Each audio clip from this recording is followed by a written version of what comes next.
என்னுடைய மாபெரும் தலைவர்களான கார்ல் மார்க்ஸ், ஃப்ரெடரிக் ஏங்கல்ஸ் எழுதி வெளியிட்ட கம்யூனிஸ்ட் கட்சி அறிக்கை குறித்த வகுப்பு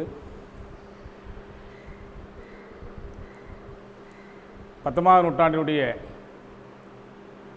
தொடக்க நிலையிலிருந்து ஐரோப்பா கண்டம் முழுக்க ஐரோப்பாவில் இருந்த பல்வேறு நாடுகளில் முதலாளித்துவ நெருக்கடியால் உந்தப்பட்டும் தொழிலாளருடைய உழைப்புச் சுரண்டலால் உந்தப்பட்டும் ஏற்பட்ட பல்வேறு புரட்சிகர குழுக்கள், கம்யூனிச குழுக்கள்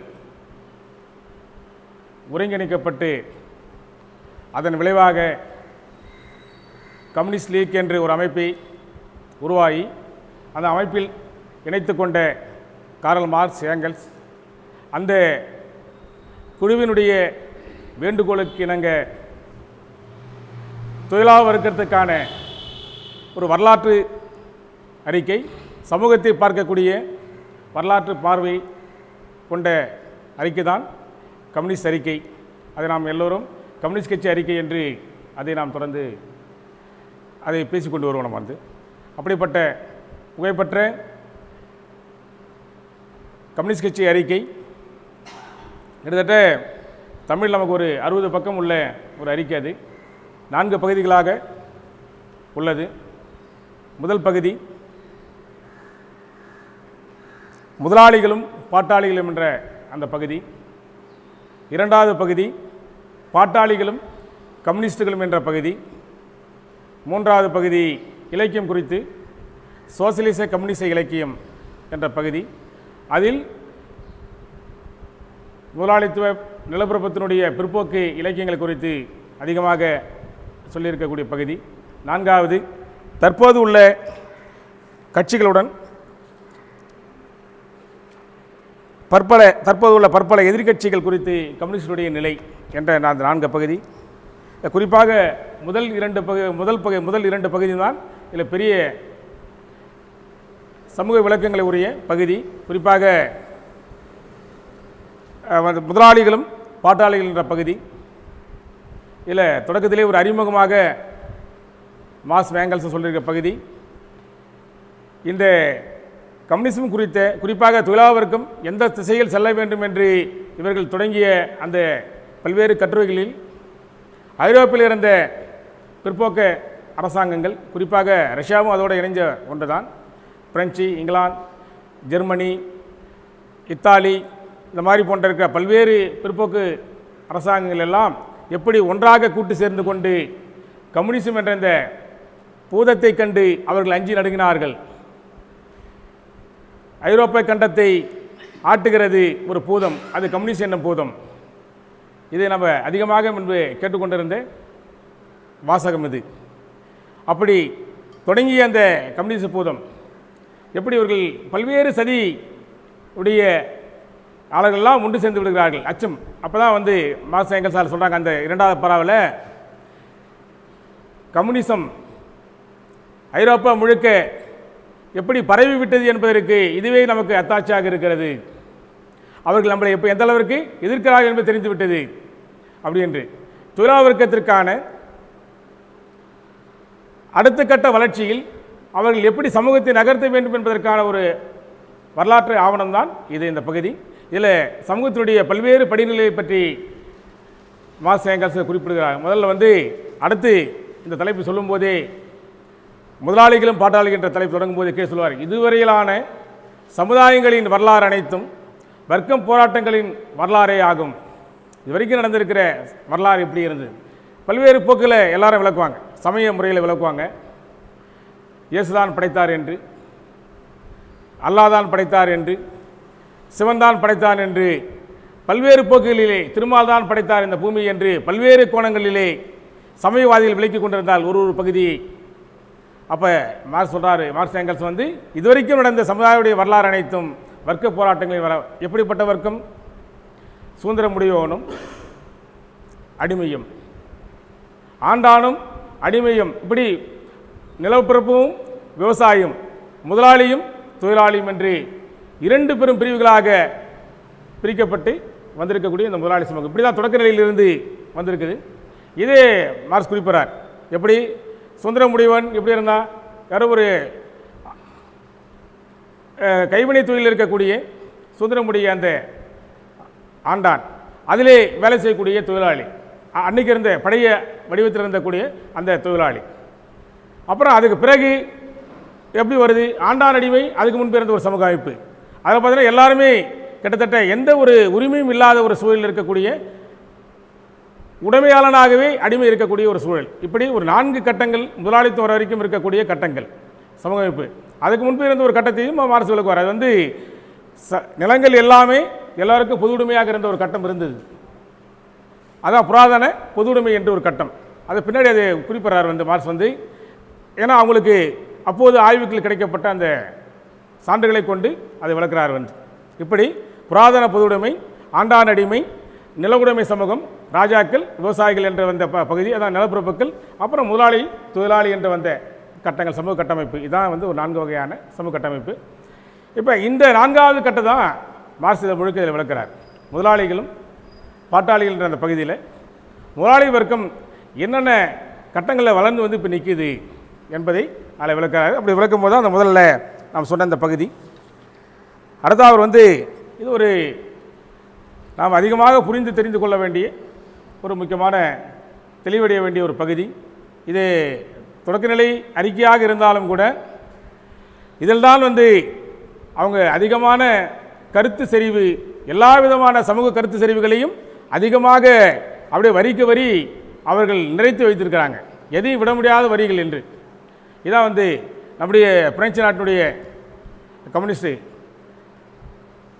நல்ல பேர் வந்து அவர் போர்த்துன்னு சொல்லி வருவார். அவர் இதை பற்றி மார்க்சினுடைய மூல நூல்களுக்கு ஒரு வழிகாட்டி என்று அவருடைய நூல் தமிழில் கூட வந்திருக்கு பாரதியில். அவர் விளக்கும்போது கம்யூனிஸ்ட் கட்சி அறிக்கையை நீங்கள் 2வதாக படியுங்கள், முதலில் குடும்பத்தினை சொத்து அரசு, இப்படி படிச்சுட்டு அப்புறம் 2வதாக படிங்க. ஏன்னா எல்லா கருத்து செறிவுகளும் நிறைந்திருக்கக்கூடிய ஒரு நூலாக அது தொடக்க நிலை நூலாக இருக்க சொல்கிறார். இதில் குறிப்பாக முதலாளித்துவ வர்க்கம் இதற்கு முன்பு இருந்த எல்லா விதமான சமூக அமைப்பினுடைய ஒடுக்குமுறைகளையும் அது முதல்ல விழுத்துட்டு தான் என்ன பண்ணுது, அதெல்லாம் தேவையற்ற ஒன்று என்று சொல்லிட்டு வருகிற இந்த முதலாளித்துவ வர்க்கம் கடைசியில் எல்லாரையும் உடைமைகளை இயக்க செய்து இழப்பதற்கு உழைப்பு சக்தி தவிர ஏதுமற்ற ஒரு பாட்டாளி வர்க்கத்தை அது உருவாக்கி விடுது. அதான் நவீன தொழிலாளர் வர்க்கம் தான் பாட்டாளி வர்க்கம் என்று நம்ம அழைக்கிறோம். அதான் மார்க்ஸ் அதில் விளக்கார். இப்படி வந்த அந்த வர்க்கம் இது என்னென்னலாம் செய்யிட்டே வருது என்று ஒவ்வொன்றாக விளக்கிட்டே வரார் மார்க்ஸ் வந்து. வர்க்க பகைமைகளை இதை சுருக்கி எளிமையாக்கிடுச்சு. இனிமேல் வந்து பல்வேறு விதமான இனக்குழுக்கள், பல்வேறு விதமான பழங்குடிகள், பல்வேறு விதமான ஏற்ற நிலைகள் கொண்ட படிநிலைகள் கொண்ட உயர்குடி சமூகம் இப்படியெல்லாம் இருக்குது. இது ஐரோப்பா கொண்டு தான் அவர் விளக்குறாரு. இது இப்போ நம்மக்கிட்ட வந்தாக்கா அது பொருத்த முடியாதாகவும் இருக்குது பல இடங்களில். எப்படின்னு கேட்டாக்கா இதை பாருங்கள், இது நமக்கு பொருத்த முடியாவே இருக்குது. சமூக அந்தஸ்தின் பன்மடி படிநிலை பல உயர்மட்ட படிநிலைகளை அமைவு இருக்க காண்கிறோம். பண்டைய ரோமாபுரியில் எப்படி இருக்குது பாருங்கள், சீமான்கள் மேலே, அதுக்கு அடுத்து வீரமறவர், பாமர குடியோர், அடிமைகள், இப்படி ஒரு படிநிலை. அதான் நம்ம ஊரில் எப்படி இருக்குது இங்கே பார்த்தினாக்கா ஆதிக்க ஜாதியில் இருக்க சொல்கிறது. பழைய வர்ணாசிரம பார்த்தாக்க பிராமணர்கள், சத்திரியர்கள், வைஷ்யர், அப்புறம் சத்திரியர்கள், சூத்திரர் என்று வருகிற படி, சூத்திரன் கீழே பஞ்சமர்கள், இப்படி வருகிற படிநிலை.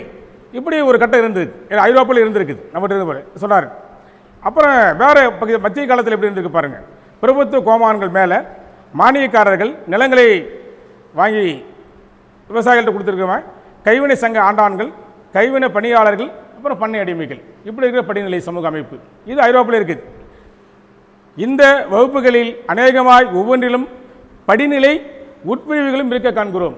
இதுக்குள்ள உள்பிரிவுகள் இருக்குது. அது நம்ம சாதிய சமூக கூறுகளையும் பார்த்துக்கலாம். வந்து இப்படி இருந்த இந்த சமூக அமைப்பு இது எல்லாத்தையுமே இடித்து சொல்லிட்டு ஒரு 2 வர்க்க நிலைக்கு கொண்டு வந்துருச்சு. முதலாளித்துவ வர்க்கம் நம்ம எளிமையாக்கிடுச்சு. அது சமூகத்தினுடைய நிலையை எளிமையாக்கிடுச்சு. ஒன்று சுரண்டப்படுகிற தொழிலாளர் வர்க்கம், சுரண்டுகிற முதலாளி வர்க்கம், 2 வர்க்க நிலையிலாக வந்து நிற்குது. இப்படி தான் நம்ம இன்றைக்கு இருக்கிற நவீன கால சகாப்தமாக இருக்குது நான் பார்க்குறது. இந்த முதலாளி வர்க்கம் எப்படி உருவானது அடுத்த கட்ட விளக்குறார். எப்படி உருவாக்கி இருக்கு?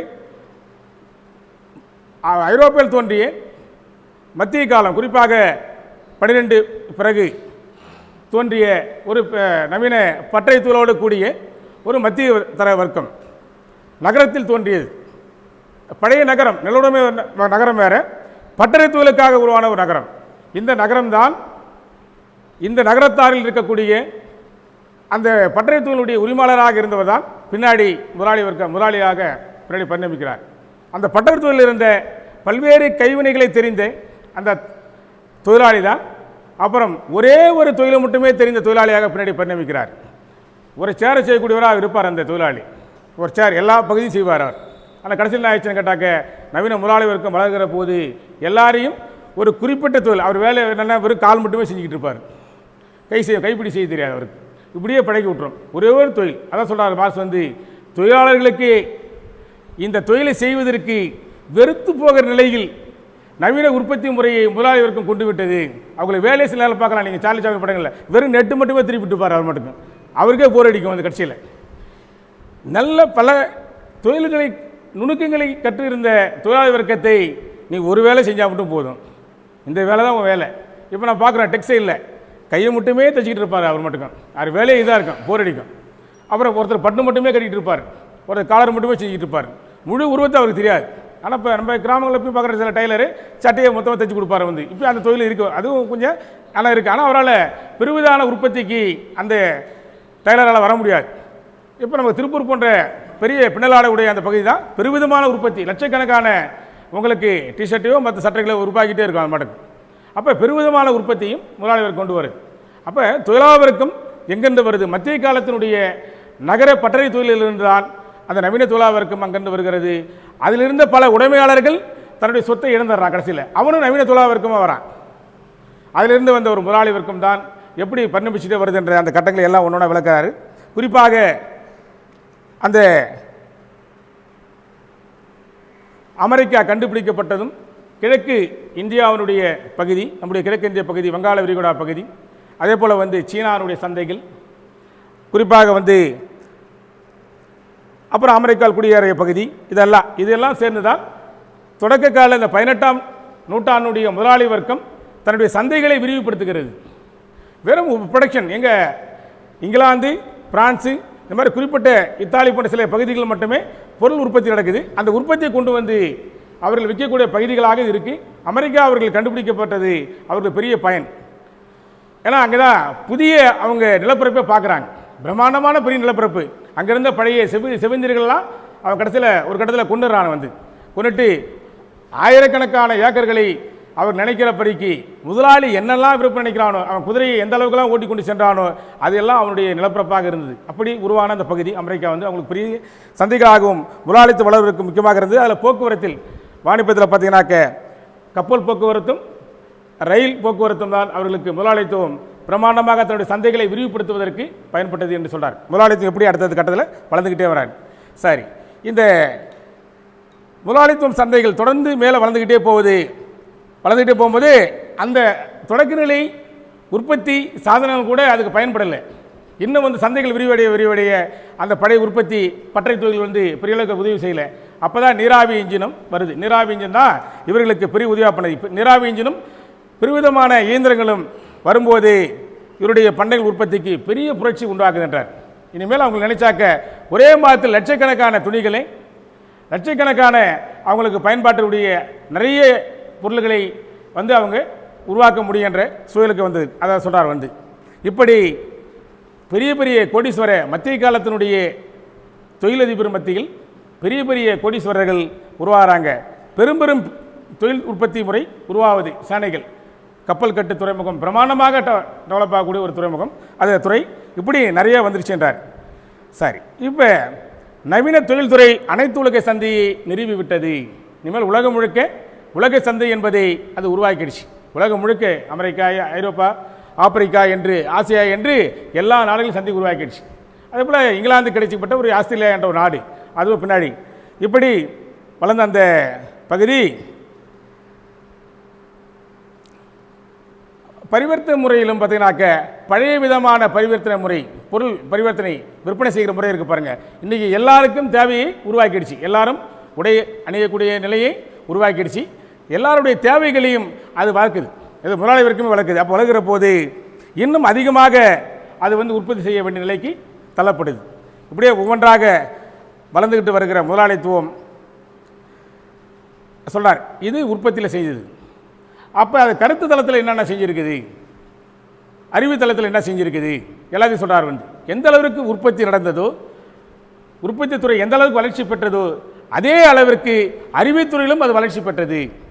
அறிவு இருந்தால் உற்பத்தியும் அறிவு என்பது இரண்டும் இணைக்கப்பட்டது. நமக்கு என்னன்னா பகுத்தறிவுகளை சொல்லிடுவான்னு கேட்டாக்கா, வெறும் அறிவு இருந்தால் போதுங்க அப்படின்வான். உற்பத்தி இருந்தால் தான், தொழில்நுட்பம் இருந்தால்தான் அறிவே வளரும். தேவையின் பொருட்டு உற்பத்தி நடக்கிறது. உற்பத்தியை இன்னும் எப்படி பெருக்க வேண்டும், அதுக்கேற்ற மாதிரி கருவிகளை எப்படி நவீனப்படுத்த வேண்டும், நுணுக்கமாக்க வேண்டும் என்று அது என்ன பண்ணுது, அடுத்தடுத்து அறிவு டெவலப் ஆகிட்டே போகுது. அறிவிலிருந்து உற்பத்தியிலிருந்து அறிவு வளருது. அதான் அந்த மார்க்ஸ் என்ன சொல்ற, உற்பத்தியின் வளர்ச்சிக்கு ஏற்ற மாதிரி அறிவு வளர்ச்சி வருகிறது. அப்போ தான் சொல்கிறார் இது என்ன ஆயிடுச்சுன்னு கேட்டாக்க, இது வரைக்கும் இருந்த நம்முடைய உறவுகள் என்னென்ன உறவுகளோ பேசி கொண்டு இருந்தோம். தந்தை வழியினுடைய சமூக உறவுகள் அது உருவாக்கியது.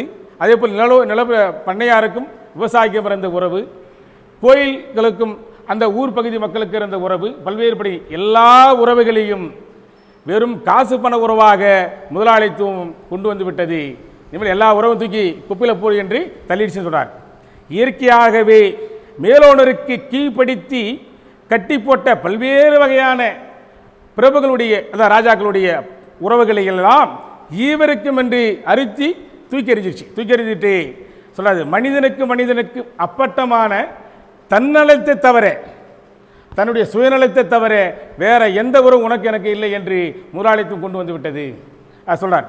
இப்படி உனக்கு வேற ஒட்டும் இல்லை உறவில்லை உனக்கு எனக்கு என்று சொல்றது.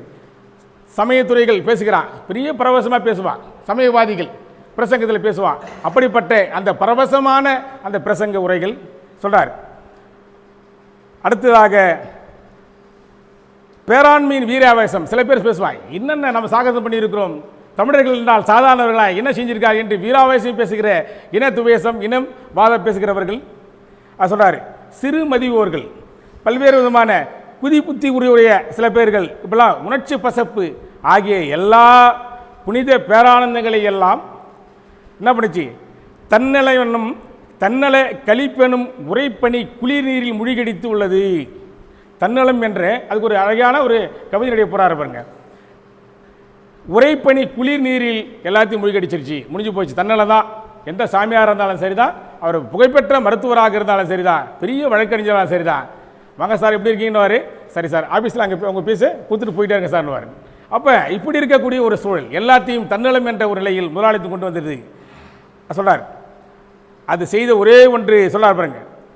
எல்லா எண்ணிலடங்கா சுதந்திரங்களுக்கு பதிலாக எல்லாருக்கும் இருந்த குஞ்சு நெஞ்ச சுதந்திரங்களையும் தூக்கி எறிந்து விட்டு எங்கே நிற்குதுன்னு கேட்டாக்க, ஒரே வேறு சுதந்திரத்தை எங்கே கொண்டது, ஒரு பெரிய சிம்மாசனத்தில் அமர வைத்து விட்டது. எதுன்னு கேட்டாக்க, வாணிப சுதந்திரம் என்ற ஒன்றை கொண்டு வந்து, வாணிபம் மட்டும்தான் சுதந்திரம் முடியுது கொண்டாச்சு. ஒரே ஒரு சுதந்திரத்தை ஆசிரியர் அமர்த்தி வைத்திருக்கிறது. சுருங்க சொல்வதெனில் எல்லா பிரமைகளில் இருந்தும் மூடி மறைக்கப்பட்ட, சமயத்தின் மூலமாக உழைப்பை சுரண்டலில் மூடி மறைக்கப்பட்டது. ஆமாம், எல்லாம் நம்ம கஷ்டம் எங்கிறது வருது, சிவன் பிரமா படைச்சது நம்மளது, அதனால் இந்த பிறவி நம்ம கஷ்டப்பட்டு தான் ஒழிச்சாகணும், வேற வழி கிடையாது என்று சொல்லப்பட்டது.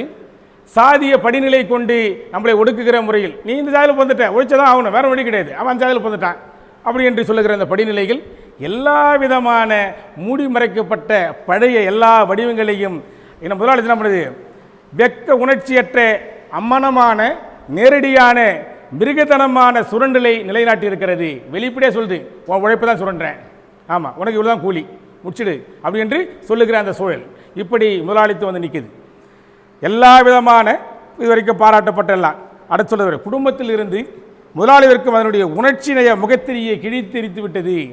அப்பா என்று சொல்ல அம்மா என்று சொல்லுகிற எந்த விதமான பிள்ளை என்ற உணர்ச்சிகள்னா அந்தந்த ஏஜுக்கு பிறகு வந்த பிறகு அவர் உழைக்கணும், உழைச்சி குடும்பத்துக்கு கொடுத்தாகணும், இல்லைன்னா சாப்பிட முடியாது யாரும். நேரம் எங்கே வந்துடுவாங்க, எப்படி சாப்பாடு வரும் உனக்கு, பசி இருக்காது உனக்கு, நேரடியாக அப்படியே வந்துட வேண்டியது தான், வேற ஒன்றும் வழி கிடையாது. அப்படி எல்லா விதமான பசப்பு குடும்ப உறவுகளையும் என்ன பண்ணுது, எல்லாத்தையும் காசு பண உறவாக மாற்றிவிட்டது முதலாளித்துவம். அதை சொல்றார். இப்படி இருந்த இதை பிற்போக்கர்கள் போற்றி பாராட்டர்களே மத்திய காலத்தின் பேராண்மை, பிற்போக்கவாதிகள் எல்லாம் சொல்கிறாங்க. என்ன இருந்தது அந்த காலத்தில் அதை மாதிரி சொல்கிறார். அப்போல்லாம் நம்ம எவ்வளோ நல்லா இருந்தோம் தெரியுங்களா, இந்த ட்ரெயின் இந்த பஸ்ஸு எல்லாம் வந்த பிறகு, டெலிஃபோன்லாம் வந்த பிறகு நம்முடைய சுதந்திரம் போச்சு. எப்போவும் யாரும் கால் பண்ணுறாங்க, ஒரே டிஸ்டர்பாக இருக்குது, எல்லா விதமான சுதந்திரத்தை நம்ம இழந்துட்டோம், அந்த காலம் பரவாயில்ல, அதை மாதிரி சொல்கிறார். இன்றைக்கு இருந்த இந்த ஒடுக்குமுறை சுரண்டல் அந்த காலத்தில் இல்லை.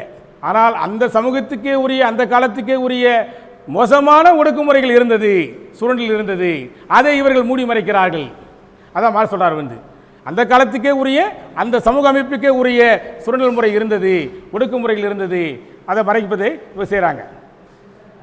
இதெல்லாம் சொல்லிட்டு அடுத்து சிலுவை போர் சொல்கிறார். இது வரைக்கும் 11ஆம் நூற்றாண்டு தொடங்கி 13ஆம் நூற்றாண்டு வரைக்கிற 3 நூற்றாண்டு மத்திய ஆசியாவில் இருந்த பாலஸ்தீனத்தினுடைய செருசல் என்ற பகுதியில் இந்த ஐரோப்பாவில் இருக்கக்கூடிய குறிப்பாக கத்தோலிக்க மதம் அங்கிருந்த உயர்குடி வீரர்கள் எல்லாம் சேர்ந்துக்கிட்டு, இந்த சமயவாதிகள் சேர்ந்து கொண்டு பெரிய படை வீரர்களோடு சென்று செருசலத்தை கைப்பற்ற போகிறோம், இயேசு பிறந்த இடத்தை என்று சிரியா மீதும் பாலஸ்தீனத்தின் மீதும் எகிப்து துனிசியா மீதும் இவர்கள் போர் தொடுத்து கொண்டே இருந்தான். நிறைய பேர் சத்தாம் போயிட்டு அங்கே இஸ்லாமின் மீது இவர்கள் போர் தொடுத்தார்கள். அதாவது சிலுவை போர் என்று வரலாறு சொல்லக்கூடிய அந்த போர், 3 நூற்றாண்டு நடந்த போர். அந்த போரை எல்லாத்தையும் இப்பொழுது முதலாளி வர்க்கம் தப்பான போர், முருட்டுத்தனமாக சண்டை போட்டுக் கொண்டார்கள் என்று இப்போது நமக்கு தெளிவுபடுத்தி விட்டது. எல்லா விதமான இதுக்கு முன் நடந்த தப்பெண்ணங்களையும் மோசடிகளையும் முதலாளி வர்க்கம் நமக்கு பண்ணி, அதான் நம்ம இங்கே பார்த்துருப்போம். பகுத்தறிவாளர்கள் பேசுகிறதெல்லாம் பார்ப்போம். திராவிடர் கணக்கு பேசுகிறா இல்லையா, எவ்வளோ மோசடியாக பண்ணுறாங்கன்னு நாமளே பேசுகிறோம். கம்யூனிஸ்டுகளும் கொடுக்கலாம் பண்ணுறான் கண்டிப்பா. ஆமாம், இங்கே முடிச்சலாம் வந்துப்பா. சரிதான், இது மாதிரி வந்து அப்போ நம்ம எல்லாத்தையும் வந்து அதை வந்து முதலாளி வர்க்கம் மொத்தத்தையும் அது வந்து நடத்தியிருப்பதை தவறான காரியங்கள் என்று, அற்ப காரியங்கள் என்று முதலாளி வர்க்கம் வெளிப்படுத்தி விட்டு சென்று சொல்கிறார். சரி, இப்படி ஓயாது ஒழியாது உற்பத்தியில் ஏற்படும் புரட்சிகர மாற்றங்களும் சமூக உறவுகள் யாவும் இடையராது அமைதி குலைக்கவே செய்கிறது. முதலாளி வர்க்கம் என்ன செய்கிறேன்ட்டாக்கா, இதுக்கு முன்பு இருந்த நடுமை சமூக உறவுகள் தன்னுடைய உற்பத்தியை பெறுவதாக உற்பத்தி செய்தாலும் அல்லது சமூக உறவில் சில மாற்றங்கள் செய்தாலும் அந்த சமூக உறவு, அந்த சமூக அமைப்பு இருக்காது. நடுமை சமூகத்தில் நீங்கள் சின்ன சேஞ்ச் பண்ணாலும் சரிதான், நவீன உற்பத்தி முறைக்கு வந்துட்டா போச்சு, அந்த சமூக அமைப்பு விழுந்துடும். ஆனால் முதலாளி வர்க்கத்தை பொறுத்த வரைக்கும் பெருவிதமான உற்பத்திக்கும் லாபம் அதிகமாக ஈட்டுவதற்கு உற்பத்தி கருவிகளை நவீனப்படுத்தி கொண்டே இருக்கணும். நீங்கள் வந்து பழைய கருவிகள் வச்சுருந்தாக்கா நீங்கள் அந்த முதலாளி சந்தைகளை விழுந்துருவான், கடைசியில் அவனுடைய மூலதனம்லாம் போயிடும். அப்போ உற்பத்தி கருவிகளை நவீனப்படுத்தணும், பெருவிதமான உற்பத்திக்கு போகணும். ஆனால் அது போனால் என்ன ஆகுது, திரும்பி சமூகத்திலே நிம்மதியை குலைக்க செய்யுது. எப்படி செய்யுது, அபிதூரமான உற்பத்தி வந்த பிறகு விற்பனை நிற்கிது. விற்பனைனா தொழிலாளிக்கு வேலை இல்லை, தொழிலாளிக்கு வேலை இல்லைனா திரும்பி பொருள் வாங்க முடியல, திரும்பி ஒரு சிக்கலுக்கு சமூகம் வந்துக்கிட்டே இருக்குது. அது சொல்கிறாரு, அமைதி குலைதலும் முடிவே இல்லாத நிச்சயமற்ற நிலைமையும் கொந்தளிப்பும் முதலாளித்து சகாப்தத்தை அதற்கு முந்தைய எல்லா சகாப்தத்திலிருந்து வேறுபடுத்தி காட்டுகின்றன. இதான் ஒரு அப்படியே சென்று கொண்டிருந்த பல்வேறு சமூகம். இப்போ நாம் சொல்லுவோம் 400 ஆண்டு பிற்கால சோழ ஆட்சி, 300 ஆண்டு பலருடைய ஆட்சி, இங்கே மௌரிய ஆட்சிகள் இத்தனை ஆண்டுகள் என்று சொல்லிகிட்டு இருக்கோம். அப்படியே நேராக போயிட்டு இருந்தது. அரசியல் மட்டும் மகன் அப்படி வந்துக்கிட்டே இருப்பான். இப்படி இருந்த சமூக அமைப்பில் முதலாளி சமூக அமைப்பு 10 ஆண்டுக்கு ஒரு முறை மார்க்ஸ் காலத்தில் அவர் விளக்கிய போது கொஞ்சம் கொஞ்சமாக குறைந்து கொண்டே இருந்தது. இப்போ நான் பார்க்குறேன் 2008 விழுந்த பொருளாதார வீழ்ச்சி, முதலாளித்துவ பொருளாதார வீழ்ச்சி இது வரைக்கும் சரி பண்ண முடியல. உலக முதலாளிகளால் எத்தனை விதமான அருண்ஜெட்லி இல்லை 1008 அருண்ஜெட்லி வந்தாலும் சரிதான், இது சரி செய்ய முடியாது. சரி செய்வதற்கு ஒரே வழி என்ன, திரும்பியும் பொதுநல திட்டங்கள் மூலமாக மக்களுக்கு பொருள் சேர்ப்பது தான். தொழிலாளர் வர்க்கத்திற்கு பொருளை கொண்டு சேர்ப்பதை தவிர வேறு வழி கிடையாது. அதான் அன்றைக்கி மன்மோகன் சிங் சொன்னா வந்து 2004 to 2014 வரைக்கும் ஆட்சி செய்யும் போது அவன் மன்மோகன் சிங், ப. சிதம்பரம் போன்றவர்கள் எல்லாம் சொன்னது என்ன கேட்டாக்க, எங்கள் கையில் என்ன மந்திரக்கோலா இருக்குது சொல்லிக்கிட்டே இருந்தான். இதே அதிகமாக சொல்லுவேன், எப்போ பார்த்தாலும் பேட்டியில் சொல்லுவான் மந்திரக்கோலா இருக்குது எனக்கு செய்கிறதுக்குன்னு. நாம் கேட்டோம், இடசாரிகள் வந்து ஏயா வந்து உணவு கிடங்குகளில் இவ்வளவு நெல் மூட்டைகள் வீணாக கிடக்குது, அரிசி கிடக்குது, அதை எடுத்து கொடுங்க நீங்கள் ஏழைங்கண்ணா. அதெல்லாம் கொடுக்க முடியாது, ஏனா என்பதே கிடையாதுன்ட்டான். வந்து அதெல்லாம் கொடுக்க முடியாதுன்ட்டான். ஆனால் தொழிலாளருக்கு விவசாயவருக்கு உற்பத்தி செய்த உணவுப் பொருட்களை வாங்கி வைத்திருக்கிற உணவு கிடங்கில் இருப்பதை கொடுப்பதற்கு முடியாத முதலாளி வர்க்கம் இப்படி ஒரு சூழல் நெருக்கடியில் இன்னும் அவங்க மேலே முடியல. இதான் சொல்கிறார். அடுத்து எல்லா விதமான பிற்போக்கு அநாகரிக சமூகங்களையும் முதலாளி வர்க்கம் தன்னுடைய சந்தையின் மூலமாக நாகரிக சமூகத்துக்குள் கொண்டு வந்து சென்றார். எத்தனையோ விதமான வந்து உங்களுக்கு பார்த்தோன்னா அநாகரிக சமூகம் என்று நான் சொல்லுவோம். இப்படி காட்டுமிராண்டிகள் இப்படி இருந்தாங்க, அவர்களுக்கு வேறு எதுவும் தெரியாது, வில்லம்பு தான் தெரியும், சமைச்சிட்டு தான், இந்த மாதிரி பல்வேறு இனக்குழுக்கள் எல்லாத்தையும் நகரம் என்ற வடிவத்துக்குள் கிராமங்கள் இனிமேல் நகரத்தை சார்ந்து இருக்க வேண்டும். எல்லா அநாகரிக சமூகங்களும் தங்கள் விரும்பியோ விரும்பாமலோ நீங்கள் நாகரிக சமூகத்துக்குள் இணைத்துக் கொள்ள வேண்டும் என்ற ஒரு நெருக்கடியை நிலைமையை முதலாளி வர்க்கம் உருவாக்கிவிட்டது. நம்ம அதான் சொல்லுவோம், வெளியே போனாவே நம்ம கொஞ்சம் நாகரிகமாக போகணுமே சொல்லுவோம் இல்லையா? எப்படி எல்லாரையுமே கொண்டு வந்துருச்சு சொல்கிறார். சரி, நாம் இதுவரைக்கும் சொல்லிக் கொண்டிருந்த தாய்நாடு என் தந்தை நாடு என்று சொல்லிக் கொண்டிருந்த எல்லா பகுதிகளும் இனிமேல் உங்களுக்கு பயன்படாமல் போய்விடுன்றார். ஏன்னு கேட்டாக்க இங்கேயே இனிமேல் நீங்கள் தேவையான உங்கள் உற்பத்திக்கு தேவையான மூலப்பொருள்களை உங்கள் நாட்டிலேருந்து எடுக்க முடியாது, அது வேற எங்கேருந்து வர வேண்டியிருக்கும். சாயம் போடுவதற்கு ஒரு காலத்தில் நம்ம இங்கே அதுக்கு பார்த்தினாக்க கெமிக்கல் வந்தாச்சு, இனிமேல் அது எங்கேயோ ஒரு இடத்துலேருந்து வரவும். வெறும் இயற்கை தாவரங்கள் கொண்டு நம்ம தயாரிக்கப்பட்ட சாயம் இனிமேல் நமக்கு அது பயன்படாமல் அது அதிக விதமான உற்பத்தி கிடைக்கல நமக்கு அதனால் வெளியிருந்து கொண்டு வர வேண்டியதான். இப்படி ஒவ்வொரு பகுதியிலிருந்து நாம் இன்னொரு நாட்டை சார்ந்திருக்க வேண்டியிருப்பதனாலே தாய்நாடு என்ற அர்த்தம் ஏந்து விடுகிறது என்றார்.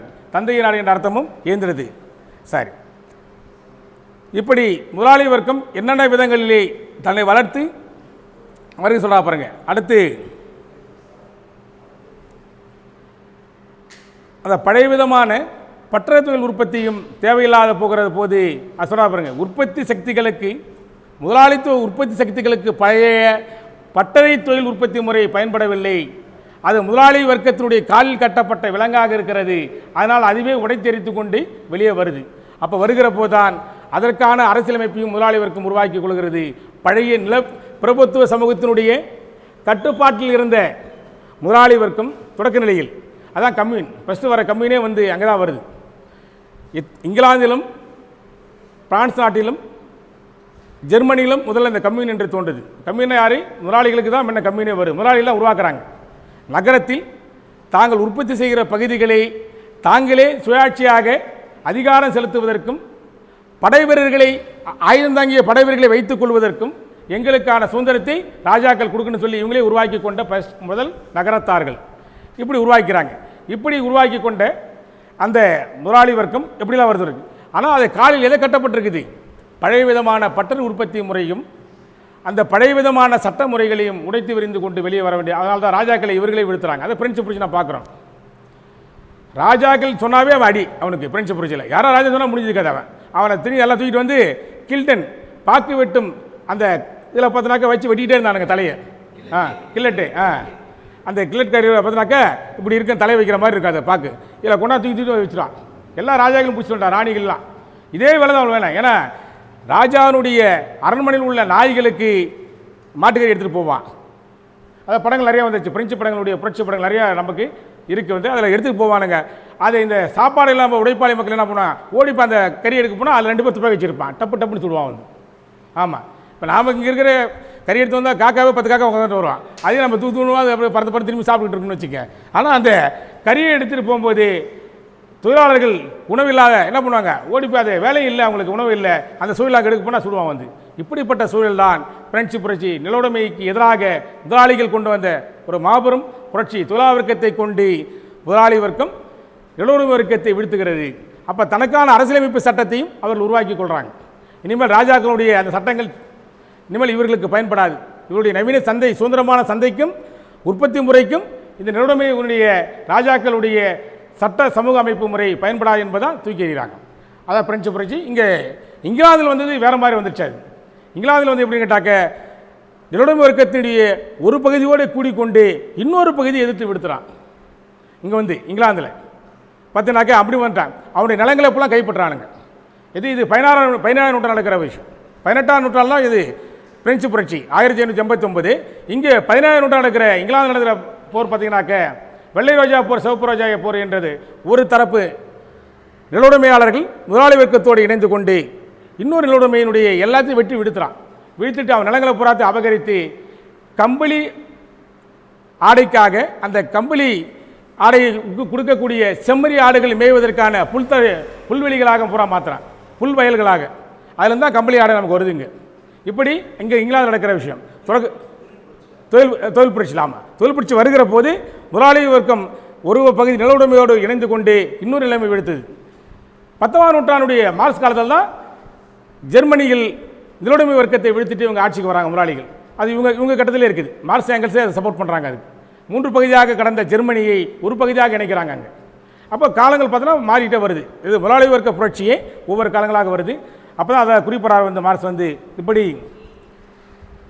பிரமாண்ட பொருள் உற்பத்தி சாதனங்களையும் பரிவர்த்தனை சாதனங்களையும் தோற்றுவித்திருக்கு சமுதாயம் உருவாக்கிடுச்சு, பிரமாதமாக உருவாக்கிடுச்சு முதலாளி வர்க்கம்.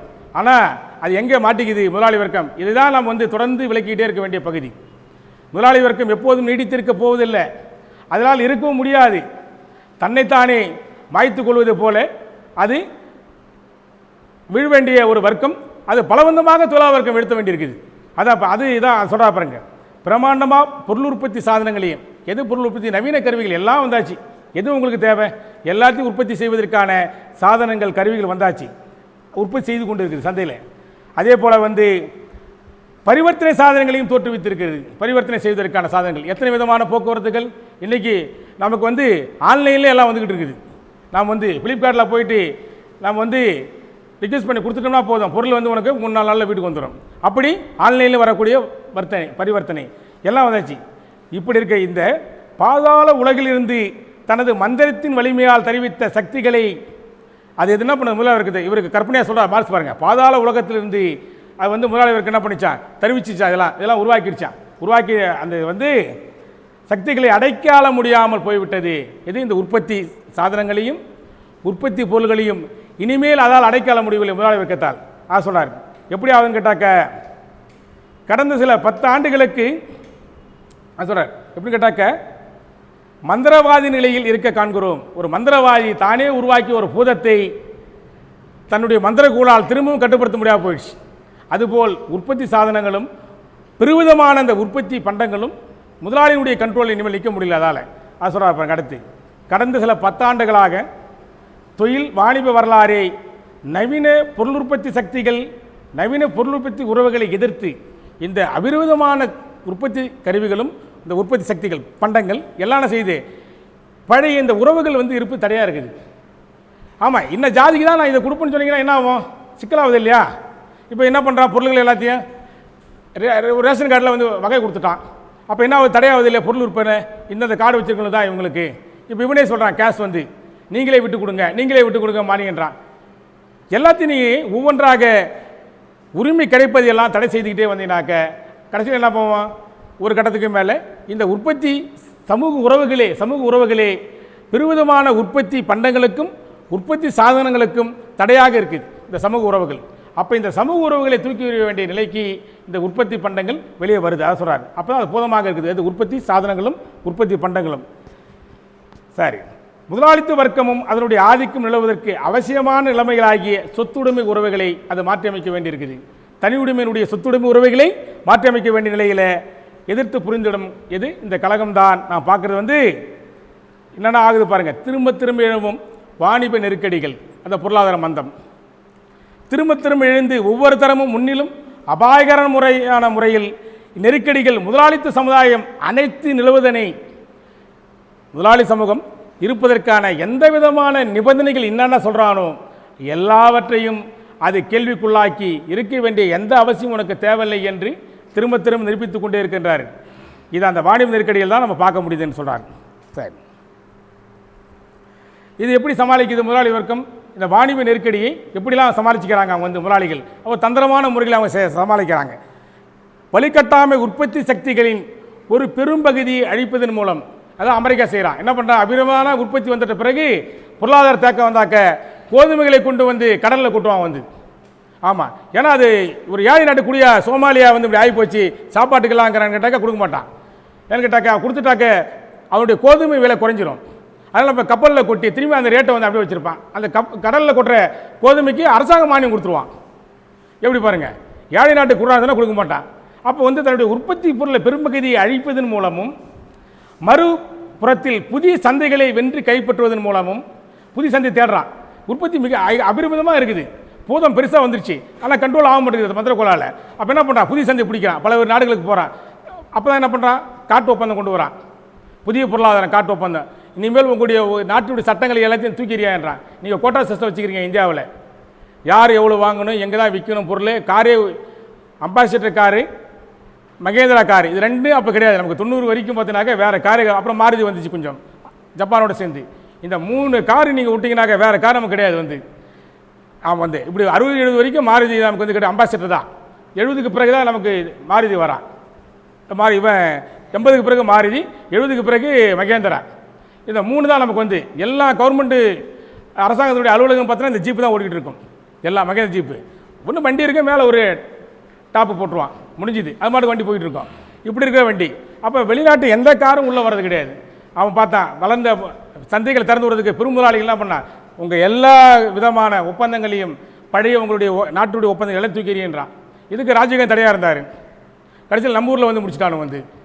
ஆமாம், நம்ம மாவட்டத்தில் யாரெல்லாம் ராஜீவ்காந்தி வந்து பழைய அந்த சிஸ்டப்படி கலப்பு பொருளாதபடி போகணும், சிலது மட்டும் மாற்றிக்கலான்னாரு. அது முடியாது ராஜீவ்காந்தி, நீங்கள் பண்ணுறது அதிகமாக இருக்குது, நாங்கள் சொல்கிறபடி கேளுங்கலாம். நரசிம்மராவ் கரெக்டாக வந்துட்டார் பொருத்தமாக. டக்குன்னு மன்மோகன் கொண்டா வச்சு எல்லாத்தையும் மாற்றிக்கிட்டே இருக்கான். இப்போ அதான் பார்க்குறான். மாடுகளுக்கு ஏன் தடை போடுறான் வந்து, வெறும் ஜாதிய அம்சம் மட்டும் அதில் இல்லை. பொருளாதார மந்தத்தால் உள்நாட்டு சந்தையை திரும்பி தேட வேண்டியிருக்குது. யார்? இந்திய பெருமுதலாளிகள். உள்நாட்டு சந்தையை தேடுவதற்கு என்ன செய்ய வேண்டியிருக்குது? அப்போ இந்த மாதிரி உள்நாட்டில் வந்து உங்களுக்கு சந்தையை விரிவுபடுத்த வேண்டியிருக்குது. அப்போ மாடு விஷயத்தை வந்து ஒரு மாதிரி என்ன பண்ணுறான் வந்து, இங்கே நீங்கள் வந்து கறி வாங்கி லோக்கலில் சாப்பிட்டுக்கிறீங்க, அதெல்லாம் சரி வராதியா, ரோட்டில் நீங்கள் மட்டும் வண்டியாக இருக்கீங்க, என்ன பீஸ் கொடுக்குறீங்க நீங்கள், அதனால் என்ன பண்ணுறீங்க, எங்கே கை மாறினாலும் சரி தான் காசை கொடுங்க எங்களுக்கு. அதுக்கு சில பேர் அவன் அவனே ரவுடிகளை உருவாக்கி வச்சிருக்கான். அந்த ரவுடி தான் பசு பாதுகாப்பு இயக்கம், போக்கிரிகள். அவன் என்ன பண்ணுறான், 2 இடத்துல அடிப்பான். அவனுக்கு எல்லா இடத்துலையும் அடிக்க முடியாது. அவன் மாடு எல்லா இடத்துலையும் அவன் பண்ண முடியாது. பண்ணால் அது பெரிய கலர்ச்சியாக மாறிடும். வந்து எல்லா ஊர்லையும் வர சொல்லுங்களா, அவன் எத்தனை பேர் வருவான்னு பார்ப்போம். 4 பேர் சேர்ந்து எங்கேயும் கலெக்டாக பண்ணுவான். வந்து இப்படி இருக்க அந்த வந்து போக்கிரிகள் அப்போ என்ன பண்ணுறான்னு கேட்டாக்க, உள்நாட்டு சந்தையை விரிவுபடுத்துவதற்காக அந்த சந்தை எப்படி இருக்கணும், ரிலையன்ஸுக்கு சப்போர்ட் பண்ணணும், கார்பரேட்டுகள் சப்போர்ட் பண்ணக்கூடிய சந்தையாக இருக்கணும். நீ லோக்கலில் ஒரு மாட்டை அறுத்துட்டு என் மாட்டுக்கு கிலோ 250 ரூபா 200 ரூபா 150 ரூபான்னு வாங்கிக்கிறேன் நீ கறியை, இதெல்லாம் பண்ணக்கூடாது. நாங்கள் ஐஸில் வச்சுருவோம். நீங்கள் வந்து ரிலையன்ஸு ஃப்ரெஷ் மார்க்கெட்டில் நீ வந்து உள்ள நுழைஞ்சி 300 ரூபா 350 ரூபா வாங்கிக்கணும். அப்போ இது ஒன்று.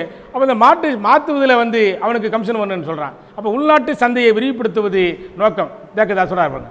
இப்படி நாசகரமான நெருக்கடிகளுக்கு வழிகோலுவதன் மூலமும் நெருக்கடிகளை தடுப்பதற்கான வழித்துறைகளை குறைப்பதன் மூலம்தான் முதலாளி வர்க்கம் தன்னை காப்பாற்றிக் கொள்கிறது. அது இருப்பதற்கான சாத்தியக்குள்ளா போது சொல்கிறார். சரி, அதோடு முதலாளித்துவ வர்க்கம் தன்னை அழித்துழிக்கப் போகும் ஆயுதங்களையும் தன்னை வளர்த்துக் கொள்கிறது. அந்த ஆயுதம்தான் தொழிலாளர் வர்க்கம் தன் காலடியிலே வளர்த்து கொண்டு இருக்கிறது. முதலாளி வர்க்கம் என்ற புகைப்பற்ற வாசகம் நீங்கள் பார்த்துருப்பீங்க. அது அந்த ஆயுதங்களை புரிவிப்பதற்குரிய ஆட்களையும் ஆயுதங்களாக இருக்கக்கூடிய பாட்டாளிகளாகிய நவீன தொழிலாளர் வர்க்கத்தையும் அது தோன்றி எழ செய்திருக்கிறது முதலாளி வர்க்கம். இதெல்லாம் செஞ்சுக்கிட்டே வந்து என்ன பண்ணுது, நவீன தொழிலாளர் வர்க்கத்தையும் வச்சிருக்குது, கூட உருவாக்கிடுச்சு. பெரிய பிரமாண்டமான தொழிலாளர் வர்க்கத்தையும் தன்னை விடுத்துவதற்கான தொழிலாளர் வர்க்கத்தையும் வச்சு. இதுதான் மார்க்ஸ் ஏங்கல்ஸுடைய அவங்களுடைய அறிவு மேதமை என்பது இங்கே தான். எத்தனை விதமான முதலாளித்துவ அறிஞர்கள் இந்த சமூக அமைப்பை விளக்கினாலும் கூட இது எப்படியா தீர்வு காணும் என்பது அவங்க சொல்ல தெரியாது. அப்போ அடுத்த கட்ட சமூக வளர்ச்சிக்கு நவீன தொழிலாளர் வர்க்கம் தான் கொண்டு செல்ல முடியும், அவர்கள் தான் கொண்டு செல்ல முடியும் முதலாளி வர்க்கத்தை வீழ்த்திட்டு. அப்படி என்பதை சொல்வது தான் மார்க்ஸுடைய ஏங்கல்ஸுடைய மேதமை என்பது. இதான் சொல்கிறார். சார், இப்படி எத்தனையோ போட்டியின் எல்லா அசம்பாவிதங்களுக்கும் இல்லை சொல்கிறா பாருங்க. மார்க்ஸ் வந்து முதலாளி வர்க்கம் எப்படி இருக்குது, தொழிலாளர் வர்க்கம் என்பது சொல்கிறார். தொழிலாளிகள் எப்படி வந்து அவங்களுக்கு கூலி கொடுக்கப்படுது, போட்டியில் சந்தையில் ஒரு பரிவர்த்தனை பொருளாக தொழிலாளி ஆக்கப்பட்டு விட்டான். தொழிலாளி அது பெண்ணோ ஆண் அவனும் ஒரு பரிவர்த்தனை பண்ணுறதான் நம்ம பார்ப்போம் பல்வேறு இடங்களில். அது நீங்கள் பர்மனெண்ட் தொழிலாளி என்று சொன்னாலும் சரி தான், எப்படி சரி தான் உங்களுக்கு வந்து பார்க்கலாம். வந்து என்னுடைய ஒரு நாள் ஊதியம் 8 மணி நேரம் எவ்வளோ, 500 ரூபா சந்தையில் வந்து அது எப்படி தீர்மானிக்கப்படுது, உற்பத்தியினுடைய பொருள் நேரத்துக்கு கொண்டு தீர்மானிக்கப்படுது. அதே நேரத்தில் ஒட்டுமொத்த சமூகத்தில் உள்ள தொழிலாளருடைய கணிசமான அந்த வர்க்கத்தின் நிலையை கொண்டு தீர்மானிக்கப்படுது. நீங்கள் 500 ரூபாய்க்கு வரீங்களா, 450 ரூபாய்க்கு வரதுக்கு ஆள் இருக்கான். அப்போ அந்த பேரத்தெல்லாம் சொல்கிறார் பாருங்க, போட்டி தொழிலாளர் வர்க்கத்துக்குள்ளே இருக்கிற அந்த போட்டியை பயன்படுத்தி கொண்டும் கூலி நிர்ணயிக்கிறார்கள் முதலாளிகள் வந்து அப்படின்னு சொல்கிறார். எந்த அளவுக்கு முதலாளி வர்க்கம் மூலதனம் வளர்கிறதோ பாட்டாளர் வர்க்கம் ஆகிய நவீன தொழிலாளர் வர்க்கம் அதே அளவுக்கு வளர்கிறது. இந்த தொழிலாளர்கள் தமக்கு வேலை தேடிக் கொள்ள முடிகிற வரை தான் வாழ முடியும். இவர்களை வேலை கிடைக்கும் அளவுக்கு தேடி இவங்க முயற்சி பண்ணுற வரைக்கும் தான் வாழ முடியும். அதே நேரத்தில் தமது உழைப்பு மூலதனத்தை பெருக செய்யும் வரைதான் வேலை தொழில் முடியும் சொல்கிறார். தன்னுடைய உழைப்பை விற்பதற்கான நிலையில் தான் அவர் இருக்க முடியும். ஒரு 50-60 வயசு ஆகிடுச்சுன்னா அவருடைய உழைப்பை கொடுக்கறதுக்கு முடியலன்னு சொன்னாக்க அதுக்கு பிறகு அவர் முடியாது. அப்புறம் சொல்கிறார் பாருங்க, சொல்லிட்டு சிறுக சிறுக தம்மை தாமே விலைக்கு விற்க வேண்டிய நிலையில் உள்ள இந்த தொழிலாளர்கள் ஏனைய எல்லா விற்பனை பொருட்களையும் போல தாமும் ஒரு பரிவர்த்தனை பண்டமாகவே இருக்கிறார்கள். ஆகவே போட்டா போட்டியின் எல்லா அசம்பாவிதங்களுக்கும் அதான் என்ன பண்ணுறான், இங்கே கூலி அதிகமாக இருக்கும்போது என்ன பண்ணான் டிஆர் பாலு, பீகார்லேருந்து ஊப்பியிலிருந்தும் ஒரிஷாவிலேருந்து ஆளை இறக்குமதி பண்ணலாம். நம்மளால் 300 குறைய மாட்டேங்கிறான். தேசிய நெடுஞ்சாலையினுடைய அமைச்சராக மத்தியில் இருக்கும்போது அவன் தான் கொண்டா இறக்கணும். பூரா பேரையும் இறக்கி என்ன பண்ணான்னு கேட்டாக்க 100 ரூபா இல்லை 75 ரூபா பஸ்ஸில் சொன்னாங்க. 75 ரூபா உனக்கு அரிசி கொடுத்துருவோம், ரேஷன் கடை அரிசி. ஒரு இடத்துல டேரா போட்டு விட்ருவான், அது கூவத்து பத்தில் போட்டுருவான். என்ன வந்து கிடைச்சாலும் அவன் கவலைப்படலாம். அங்கே போட்டு டேரா போட்டு விட்டு ஒரு சிலிண்டர் கொடுத்துருவான், அரிசி ஒரு மூட்டையை கொடுத்து விட்ருவானுங்க, ரேஷன் கடை அரிசி. அவன் மட்டும் சாப்பிட்டு அவன் மட்டும் கட்டிகிட்டே அந்த பூரா பாலத்தையும் அப்படி கட்டடங்களையும் சென்னை நகரை சுற்றி இருக்கிற இந்த 3 மாவட்ட கட்டடங்களையும் அவங்க தான் கட்டிகிட்டு இருந்தாலாம். எல்லாத்தையும் பார்த்து ஆளை இறக்குமதி பண்ணிவிடுவான். அப்போ அந்த போட்டா போட்டி கொண்டா விட்றான், தொழிலாளர் வர்க்கத்துக்குள்ளே ஒரு போட்டா போட்டி. அப்போ நீ என்ன சொல்கிற, சரி நான் ஒரு 200 ரூபா போட்டுக்க, 300 100 குறைச்சிக்க, நமக்கு போட்டா போட்டி வாங்கிட்டான். அப்போ வந்து தொழிலாளர் வர்க்கத்தை பண்ணுவான். இங்கே முடிஞ்சதுனாக்க நார்த்தில் என்ன பண்ணுவான், பூராமே டெல்லியில் இருக்கிறவங்க பார்த்தீங்கன்னாக்க நேபாளிஸ் தான் அதிகமாக, எல்லா ஓட்டலையும் நேபாளிஸ் இருப்பான். பார்த்தீங்கன்னாக்க அந்த பெண்கள் எல்லாம் உங்களுக்கு அங்கேருந்து ஆளை இறக்குமதி பண்ணுவான். இன்னொன்று இப்படி போனால் பஞ்சாப் பகுதியில் போனாக்க டெல்லி வரைக்குமே பாகிஸ்தான்கள் டெய்லியும் ட்ரெயினில் வந்து போகிறான். நீங்கள் பார்த்தீங்கன்னாக்க தினமும் அவர்கள் ட்ரெயினில் வந்து டெல்லியில் வியாபாரம் செஞ்சுவிட்டு திரும்பி நைட்டில் போவான் வந்தவன். ஆமாம், அதோடு தெரியும் வந்தெல்லாம். அப்போ உங்களுக்கு இங்கே இருக்கிற தொழிலாளர் வர்க்கத்துடைய கூலியை உயர்த்தாமல் இருப்பதற்கு துணைக்கண்டத்திலிருந்து எல்லா பகுதியிலும் தொழிலாளர் இறக்கணும். இங்கே இதுக்குள்ளேயே மாற்றத்தை செய்வானுங்க. அவன் உட்காந்து நல்லா மேலே சிந்திச்சிருவான், எங்கெங்கே ஆளை மாற்றம்னு சொல்லிவிட்டு. இப்படி சொல்கிறார். அந்த அளவுக்கு போட்டா போட்டி எல்லா அசம்பாவிதங்களுக்கும் தொழிலாளர் வர்க்கம் எப்படி மாற்றப்படுறாங்க பாருங்கள்.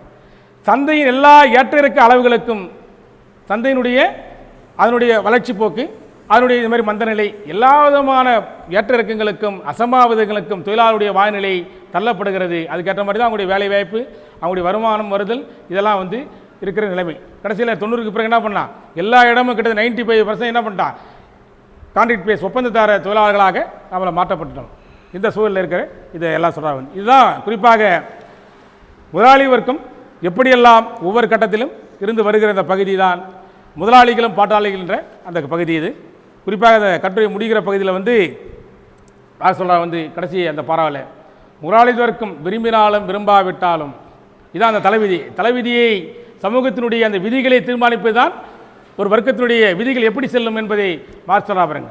முதலாளித்துவ வர்க்கம் விரும்பினாலும் விரும்பாவிட்டாலும் ஊக்குவிக்க வேண்டியிருக்கும் தொழில் முன்னேற்றமானது தவிர்க்க முடியாமல் தன் தொழிலை நவீன உற்பத்தி கருவிகளை கொண்டு முன்னேற்றம் அடைய செய்ய வேண்டும். போது இதே உற்பத்தி நின்று முடியாது, முதலாளி நிற்க முடியாது. போது இதோட வேணா இந்த மாடல் செய்ய வேண்டியதில்லை, இந்த மாடலே அப்படி கிடையாது. சந்தையில் அவர் போக வேண்டும் என்றால் விலை குறைவாக கொடுக்கணும். நேற்று 200 ரூபாய்க்கு சேர் கொடுத்தாலும் நீங்கள் 175 ரூபாய் கொடுக்கணும். அப்போ சந்தையில் வந்து இன்னொரு சேர் கம்பெனி வந்துடுவான். அந்த போட்டியில் வந்து முதலாளிகள் இருக்கிற போட்டியில் அப்போ தாக்கு பிடிக்க முடியும் சொல்கிறார்.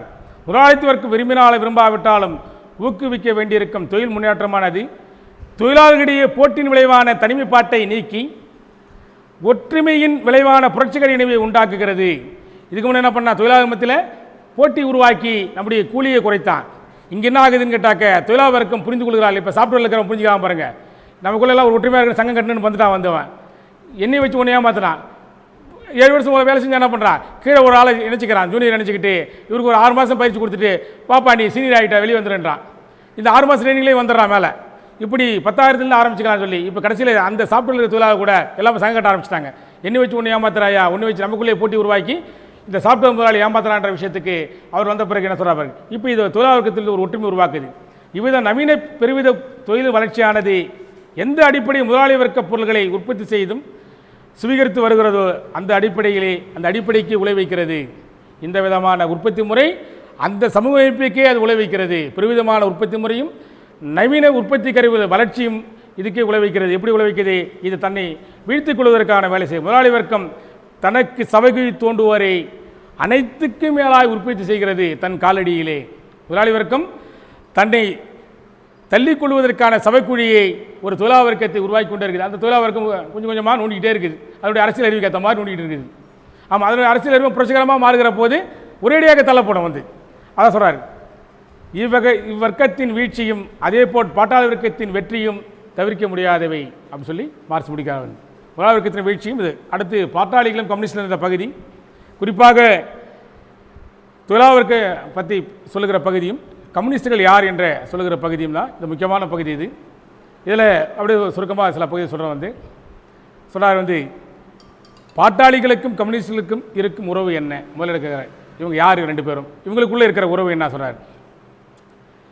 ஏனைய தொழிலாளர்க்க கட்சிகளுக்கு எதிரான ஒரு தனி கட்சியாக இருக்கவில்லை. கம்யூனிஸ்டுகளுக்கு தனி கட்சி என்று எதுவும் கிடையாது. கம்யூனிஸ்ட் 10 பேர் இருக்கிறான், அவன் கட்சியெலாம் கிடையாது. இருக்கிற தொழிலாளர்க்க கட்சிகளுக்கு தனியாக ஒரு கட்சி கிடையாது. தொழிலாளர்க்க கட்சியில் இவர்கள் இணைந்து கொண்டு அதற்கு வழிகாட்டக்கூடியவர்களாக தான் கம்யூனிஸ்டில் இருப்பாங்க. ஒரு தனி கட்சி கிடையாது. கம்யூனிஸ்ட் கட்சி தனி அப்படிலாம் ஒன்றும் கிடையாது. தொழிலாளர்களுக்கு உதவியாக இருப்பாங்க. எப்படி இருக்கிறாங்க? எல்லா விதமான தொழிலாளர்கள் நலனுக்கு ஆதரவாக அவர்கள் இருப்பாங்க. ஆனால் அதுக்காக தனக்கு ஒரு நலனை கூட வைத்திருப்பவர்கள் அல்ல. தொழிலாளர்க்கத்தின் நலன் என்னவோ அதான் கம்யூனிஸ்டுடைய நலன். அதே மாதிரி சொல்கிறாரு, பாட்டாளி வர்க்கத்தை தொழிலாளர் வர்க்கத்தை ஒரு அமைப்பாக ஒரு கட்சியாக வளர்த்திருப்பதற்கு தங்களுக்குள்ள ஒரு குழுவாக இருக்க மாட்டான் கம்யூனிஸ்ட். நாம் 10 பேர் ஒரு குழு, ஆமாம் தொழிலாளர் வர்க்கத்தை நாம் சுரண்டி சாப்பிடுவோம் அப்படின்லாம் வர. இவங்க அவர்களுக்காக தான் இருப்பாங்க. இவர்கள் தனி குழுங்குருவாதமாக இருக்கக்கூடாது. அது சொல்கிறார். அப்படி இருக்க மாட்டாங்க சொல்கிறார். எப்படி வேறுபடுத்தி காட்டுகிறது? தொழிலாளர் வர்க்கத்துக்கும் கம்யூனிஸ்டுகளுக்கு வேறுபாடு சொல்கிறார். எங்களுக்கு கம்யூனிஸ்டுகளுக்கு தனி நாடு, மொழி, எங்களுடைய இனம், ஜாதி, எந்த விதமான அடையாளம் கம்யூனிஸ்டுகளுக்கு கிடையாது. எங்களுக்கு கிடையாது என்றார் மார்க்ஸ். எங்களுக்கு எதுவும் கிடையாது. அப்போ நாங்கள் யார்? தொழிலாளர் வர்க்கத்தின் நலனுக்காக தொடர்ந்து போராடுகிறவர்கள், அவர்களை அரசியல் அறிவு ஊட்டுகிறவர்கள், வர்க்கமாக இணைவதற்கு முதலாளி வர்க்கத்தை எதிர்த்து போராடுவதற்கான பயிற்சியும் கொடுப்பவர்கள் நாங்கள். அதனால் எங்களுக்கு ஜாதி மத இனம் என்ற அப்படி அந்த அர்த்தம் தான் அது முதன்மையானது. ஏன்னா நீ தொழிலாளர் வர்க்கம் தான் பார்க்கணும். தமிழ்நாட்டு தொழிலாளர் வர்க்கம், ஆந்திராவுடைய தொழிலாளர் வர்க்கம் இணைவதற்கான வாய்ப்பு இருந்தால் அவங்களை இணைச்சி கொண்டு போகணும். அதான் நம்ம சிஐடி செய்யுது. அகில இந்திய மொழிக்கு செய்யக்கூடிய ஒன்று. இவர் எந்த மொழியை பேசிக்கு, ஆனால் நம்முடைய வர்க்க நலம் ஒன்று தானே. அப்படின்ற முறையில் இவங்களை எல்லாம் இணைப்பதுக்கு தான் நம்ம வழி செய்யணும். நான் இவற்றை பண்ண மாட்டேன், நான் தமிழ்நாட்டை சேர்ந்தவன், நீ கம்யூனிஸ்ட் என்று தன்னை வரிந்து கொண்டு அதுக்கான இலக்கணங்களையோடு நீ செயல்பட தொடங்கிட்டாக்க நாம் தனியாக நமக்குள்ள ஒரு ஜாதியோ இனத்தையோ மொழியோ ஒரு தேசத்தையோ அடையாளப்படுத்த முடியாது. நம்ம இதே பாகிஸ்தான் தொழிலாளர் வர்க்கம் சொன்னாக்க அவர்களும் இந்திய தொழிலாளர் வர்க்கம் சேர்ந்து போராட வேண்டும் என்றால் நம்ம இணைந்து போராடணும். சீனா தொழிலாளர் வர்க்கமும் இந்திய தொழிலாளர் வர்க்கம் ஒன்றிணைவதால் அதை நிற்கணும். இவன் மோடி சொல்லுவான், இல்லை சீனா எதிரின்னு. இவர்களுக்கு எப்போது கம்யூனிசம் ஆனதோ அன்றிலிருந்தே நடிக்கிட்டு இருக்க அந்த நாட்டில் இருக்கிற ஒரு ஆதிக்க சாதியினர் பிற்போக்குவாதிகள் எப்பொழுதும் தன் காலை பிடிப்பதற்கும், தன் உடைகளை துவைப்பதற்கும், தன் வீடுகளை சுத்தம் செய்வதற்கும், தான் சாப்பிடுகிற உணவை சமைத்து கொடுப்பதற்கு சொகுசாகவே 2000 ஆண்டாக வாழ்ந்துட்டு இருக்க ஒரு கும்பல் இருக்காங்க. அந்த ஆதிக்க சாதி பிற்போக்குவாதிகள் கம்யூனிசம் என்ற அந்த செங்கொடிக்கும் அந்த தொழிலாளர் வர்க்கத்துக்கு அஞ்சு நடிக்கிட்டு இருக்காங்க. வேறு ஒன்றும் இல்லை, சீனாவுக்கு உங்களுக்கு ஒன்றும் பிரச்சனை இல்லை. அங்கே தொழிலாளர் வர்க்க ஆட்சி இருக்குது, கம்யூனிஸ்ட் இருக்குது. அது இங்கே பரப்பிட்டாலாம் போச்சு, சப்போர்ட் பண்ணிவிட போகுது. எப்போ இங்கே இருக்க தொழிலாளர் வர்க்கத்துக்கு, இந்தியாவுக்கு தொழிலாளர் வர்க்கத்துக்கு கம்யூனிஸ்ட் எப்போயும் சப்போர்ட் பண்ணுவோம். நமக்கு நாம் பலமாக வருகிற போது நம்ம ஆயுதம் சப்போர்ட் பண்ணுவாங்க, அரசியலில் சப்போர்ட் பண்ணுவாங்க, எல்லாமே சப்போர்ட் பண்ணுவாங்க. அரசியலும் சப்போர்ட் பண்ணுறாங்க. கொஞ்சம் நான் நக்சல் பாரி இயக்கம் மேற்கு வங்காளத்தில் வருகிற போதே மாவு இருந்த காலத்திலே அதை புகைந்து பாடினாங்க. அவங்க என்னையா சிபிஎம் புரட்சி செய்யலைன்னு சொன்ன பிறகு நக்சல் பாரி இயக்கம் வந்த உடனே அவங்க வரவேற்றான். கிழக்கு இடி ஓசை கேட்கிறது எங்களுக்கு சொல்லிட்டு நம்ம கிழக்கு பகுதியில் இடி ஓசை கேட்கறது என்று அவங்க வானொலியெல்லாம் பாட ஆரம்பிச்சிட்டாங்க. புரட்சி வரப்போகுதுன்னு சொல்லிட்டு அவங்க அப்போ ஆயுதங்களே நிறைய இறக்குமதி பண்ணாங்க. இப்போ சமீபத்தில் கூட ஒரு 15 வருஷத்துக்கு முன்னாடி கூட ஆயுதங்களை கொண்டாந்து பாக்ஸ் இறக்கி விட்டாங்க மேற்கு வங்காளத்தில். ஆமாம், அங்கேருந்த நக்சல் பாரி இயக்கங்களை செய்கிறாங்க ஏதோ வேலைகள்னு சொல்லி ஒரு தொடர்பு இருக்குது அவங்களுக்குள்ள. இப்போ இருக்கிறதுல அவங்க இறக்கி விட்டு போட்டாங்க. அப்போ ஆமாம், தொழிலாளர் வர்க்கமும் அப்போ நமக்கு ஒரு கம்யூனிஸ்டுக்கு இந்திய நாட்டு தொழிலாளர் வர்க்கமும் பாகிஸ்தான் தொழிலாளர் வர்க்கம், சீன தொழிலாளர் வர்க்கம் ஒன்றுதான். வர்க்க நிலையில் அவர்களும் ஒன்றுதான். உழைப்பாளிகள் எல்லாம் நமக்கு ஒன்றுதான். நாம் அதில் வேற்றுமை பார்க்க முடியாது. இவன் சொல்வதற்கு நாம் செய்ய முடியாது. இங்கே ஒரு கும்பல் தொடர்ந்து சொகுசாக வாழ்ந்து கொண்டு தனி உரிமையை பேணி காப்பதும் எல்லா விதமான ஒடுக்குமுறை சூழ்நிலையும் நவீன காலத்தில் நியாயம் என்று சொல்லவில்லை என்றாலும் கூட அவன் நிலைமை அப்படி இருக்குதுப்பா. இப்படி பொத்தாம போய் பேசிக்கிறான். என்ன பண்ணுறது? கொஞ்சம் முன்னேறி தான் வரணும். அவன் நிலைமை அப்படி இருக்குது. இப்படி பேசிக்கிறான், மாற்றிக்கிறான், கொஞ்சம் மாற்றி போட்டுக்கிறான். ஜாதியை சொல்லாமல் அவன் நிலைமை அப்படி இருக்குது. இப்படி நாகரிகமாக பேசிக்கிறான். இதான் ஒரு தந்திரமான இந்த ஆளுவர்க்கத்தினுடைய மேட்டுக்குடியினுடைய தந்திரமான வார்த்தைகள். இதை தூக்கி எறின்னு சொல்வதுதான முதல் வேலை. இதுதான் கம்யூனிஸ்ட் வேலை. அதை சொல்கிறாரு. தனி கம்யூனிஸ்ட் என்று எந்த விதமான அவர்கள் பக்கத்தில் எந்த கொள்கையோ குறுங்குழுவாதமே கம்யூனிஸ்டில் கிடையாது. அப்போ என்ன கொள்கை? தொழிலாளர் வர்க்கத்தினுடைய உடனடி நலன் எதுவோ, உடனடி நோக்கம் எதுவோ அதான் கம்யூனிஸ்டுடைய நோக்கம். அது சொல்கிறார். அது எப்படி சொல்கிறா பாருங்க. தொழிலாளர் வர்க்க கட்சிகளது மிகவும் முன்னேறிய மிகவும் வைராக்கியமான பகுதியாய் யார் கம்யூனிஸ்டில் இருக்கணும்? தொழிலாளர் வர்க்கத்தோட அறிவியல் முன்னேறி இருக்கணும். அப்படின்னா அவர் வழிகாட்ட முடியும். நம்ம முன்னேறியவர்களாய் வைராக்கியம் மிக்கவர்களாய் ஏனை எல்லோரையும் முன்னோக்கி உந்தி தள்ளும் பகுதியினராய் கம்யூனிஸ்டில் இருக்க வேண்டும். நாங்கள் சொல்கிறேன். அதே போல் தத்துவார்த்தத்தில் அவர்கள் பாட்டாளி வர்க்கத்தின் வழிநடப்பையும் நிலைமைகளையும் பொதுவான இறுதி விளைவுகளையும் தெளிவாக புரிந்து கொள்ளும் அனுகூலத்தை பாட்டாளி வர்க்கத்தின் பெருந்தலருக்கு இல்லாத அனுகூலத்தை பெற்றிருப்பவர்கள் தான் கம்யூனிஸ்டுகள் பெற்றிருக்கணும் வந்து. ஏன்னா தொழிலாளர் வர்க்கம் அவங்க உழைப்பதுக்கு தான் அவங்களுக்கு 8 மணி நேரம் அப்புறம் ஓய்வு எடுக்கணும், இந்த மாதிரி பல வேலைகள் இருக்குது. அவங்க உட்காந்து நியூஸ் பேப்பர் எல்லாத்தையும் படிச்சிக்க முடியாது. இவர்கள் தான் தெரிஞ்சுக்கணும். முகேஷ் அம்பானி 4G வந்து இப்போ செல்ஃபோனை கொடுக்க போகிறான். ஆமாம், ஜியோ 4G ஜியோ செல்ஃபோன் கொடுக்க போகிறார். 10 கோடி பேர் தான் செல்ஃபோன் வந்து ஆண்ட்ராய்டு வச்சுருக்கு. 70 கோடி பேர் இந்தியாவில் வச்சுருக்காங்க. 10 கோடி பேர் தான் அந்த ஆண்ட்ராய்டு டச் ஸ்க்ரீன் வச்சுருக்காங்க. மீதி பேர் இல்லைன்னு அவருக்கு கவலையாகிடுது. முகேஷ் அம்பானிக்கு எல்லாரும் கொடுத்துருவோம், 100 கோடி பேருக்கும் எவ்வளோ ஒரு 1500 டெபாசிட் கட்டுங்க வந்து சொல்லிட்டு பண்ணிட்டு போகிறார். இன்சூரன்ஸ் பண்ணிட்டு போகிறார். இன்சூரன்ஸ் பண்ணிவிட்டு அப்புறம் ஜனங்க கொடுக்கலன்னு சொல்லி கவர்மெண்ட்டில் காசு வாங்கிக்குவார் அவர். இப்படி தான் 2001 2000 கொடுக்கும்போது இன்சூரன்ஸ் பண்ணிட்டார் வந்து. எல்லா செல்லும் வாங்கன்னு சொல்லி வாங்க, ஃப்ரீயாக வாங்கிக்கலாம், பேசிக்கலான்ட்டான். எல்லாம் நம்பால் மாதக்கணக்கு ஒரே மாதத்தில் 25,000 பேசிவிட்டான். நம்பால் வந்து 30,000 பேசினாலாம் உண்டு. அவன் கடைசியில் என்ன பண்ணால் ஒரு 5,000 கொடுங்க, 2,000 கொடுங்கன்னு எல்லாம் கேட்டுக்கிட்டு இருந்தான். இதுக்கு சின்ன சின்ன லோக்கலில் 15-20 வயசு பையன் பீடா போட்டுக்கிட்டு எப்படி பேர் சுற்றலாம் பாருங்க, அவன் அனுப்பி விட்டுட்டாங்க வீட்டுக்கு. அவன் தான் வந்து காசு கேட்பான் அவங்களை வந்து. இல்லை கடைசியில் ஆயிடுச்சுனாக்கா 11,400 கோடி இந்தியாவினுடைய இன்சூரன்ஸு நம்முடைய நிறுவனத்தில் அவன் கடைசியில் ஏமாற்றி விட்டான் வந்து. எஸ்டிடி கால் ஐஎஸ்டி கால்லாம் பார்த்தீங்கன்னா லோக்கல் கால்னு கவர்மெண்ட் காட்டி விட்டான். காட்டி கடைசியில் கோர்ட்டுக்கெல்லாம் போய் இப்படியெல்லாம் பண்ணி கடைசியில் ஒரு 400 கோடி மட்டும் கட்டியா ஃபைன் அப்படின்ட்டானுங்க. கடைசியில் 11,000 கோடியை ஏமாற்றி தான் திருபாய் அம்பானி இவருடைய அப்பா இப்படி ஏமாற்றிட்டான். இப்போ வந்து பண்ணிகிட்டு இருக்கான். இது என்ன நோக்கம் பண்ணிவிட்டு உடனே மோடி தான் அன்றைக்கி ஆகஸ்ட் 15 அதை வந்து தொடங்கி வைக்க போகிறாரு. மோடியை உடனே விளம்பரம் பண்ணி திரும்பி 2019 பிஜேபி வருவதற்கான ஒரு டிஜிட்டல் இந்தியாவை உருவாக்கிட்டு இருக்கான் யார், முகேஷ் அம்பானி. இப்போ இதை முன்னோட்டியே யார் தெரிஞ்சுக்க வேண்டியது? கம்யூனிஸ்டில் தெரிஞ்சுக்கிட்டு இதை அரசியல் அறிவு படுத்திக்கிட்டே இருக்கணும். நாம் என்ன பண்ணணும், அதை எப்படி பயன்படுத்துறது? அந்த டிஜிட்டல் ஃபோனை வாங்கிட்டு நாம் எப்படி பயன்படுத்துறது? இதுக்கு வந்து நாம் சாஃப்ட்வேர் எப்படி ரெடி பண்ணுறது? ஜெயலலிதா பேசுனுச்சு போன வாட்டி 2014 இல்லை 16 சட்டமன்றத்தில் ஜெயலலிதா பேசுகிறாங்க. உங்கள் அன்பு சகோதரி ஜெயலலிதா பார்த்தா அது கம்பெனி கால் மாதிரி நினைப்போம். ஆன் பண்ணோடனே ஜெயலலிதா பேச ஆரம்பிச்சிருவாங்க. இப்படி வந்து இந்த டிஜிட்டல் இதை பயன்படுத்தி கொண்டு அவர்கள் எப்படி முதலாளி வராமல் பாருங்கள். இதை கம்யூனிஸ்ட்கள் முன்கூட்டியே தெரிந்து கொண்டு தொழிலாளர் வர்க்கத்திற்கு அறிவூட்டக்கூடியவர்களாக வழிகாட்டக்கூடியவர்களாக இருப்பவர் தான் கம்யூனிஸ்டில் எடுத்த முக்கியமான ஒன்று. இந்த பகுதி எல்லா நிலைமைகளையும் புரிந்து கொள்வது, திருத்த முடிவு எது, எல்லாத்தையும் தெரிந்து கொண்டு கம்யூனிஸ்டுகள் வழிகாட்டணுன்றார். இப்படி இருப்பவர்கள் தான் அவர்கள். இதெல்லாம் சொல்லிட்டு கடைசியில் முதலாளிகள் எழுப்பக்கூடிய பல்வேறு விதமான இதே கம்யூனிஸ்டில் பார்த்து எழுப்புறாங்க. தொழிலாளர் பற்றி அவங்களுக்கு கவலை இல்லை. இப்போ வந்து கம்யூனிஸ்ட் மேலே தான் கோபம் யாரும் முதலாளிகளுக்கு.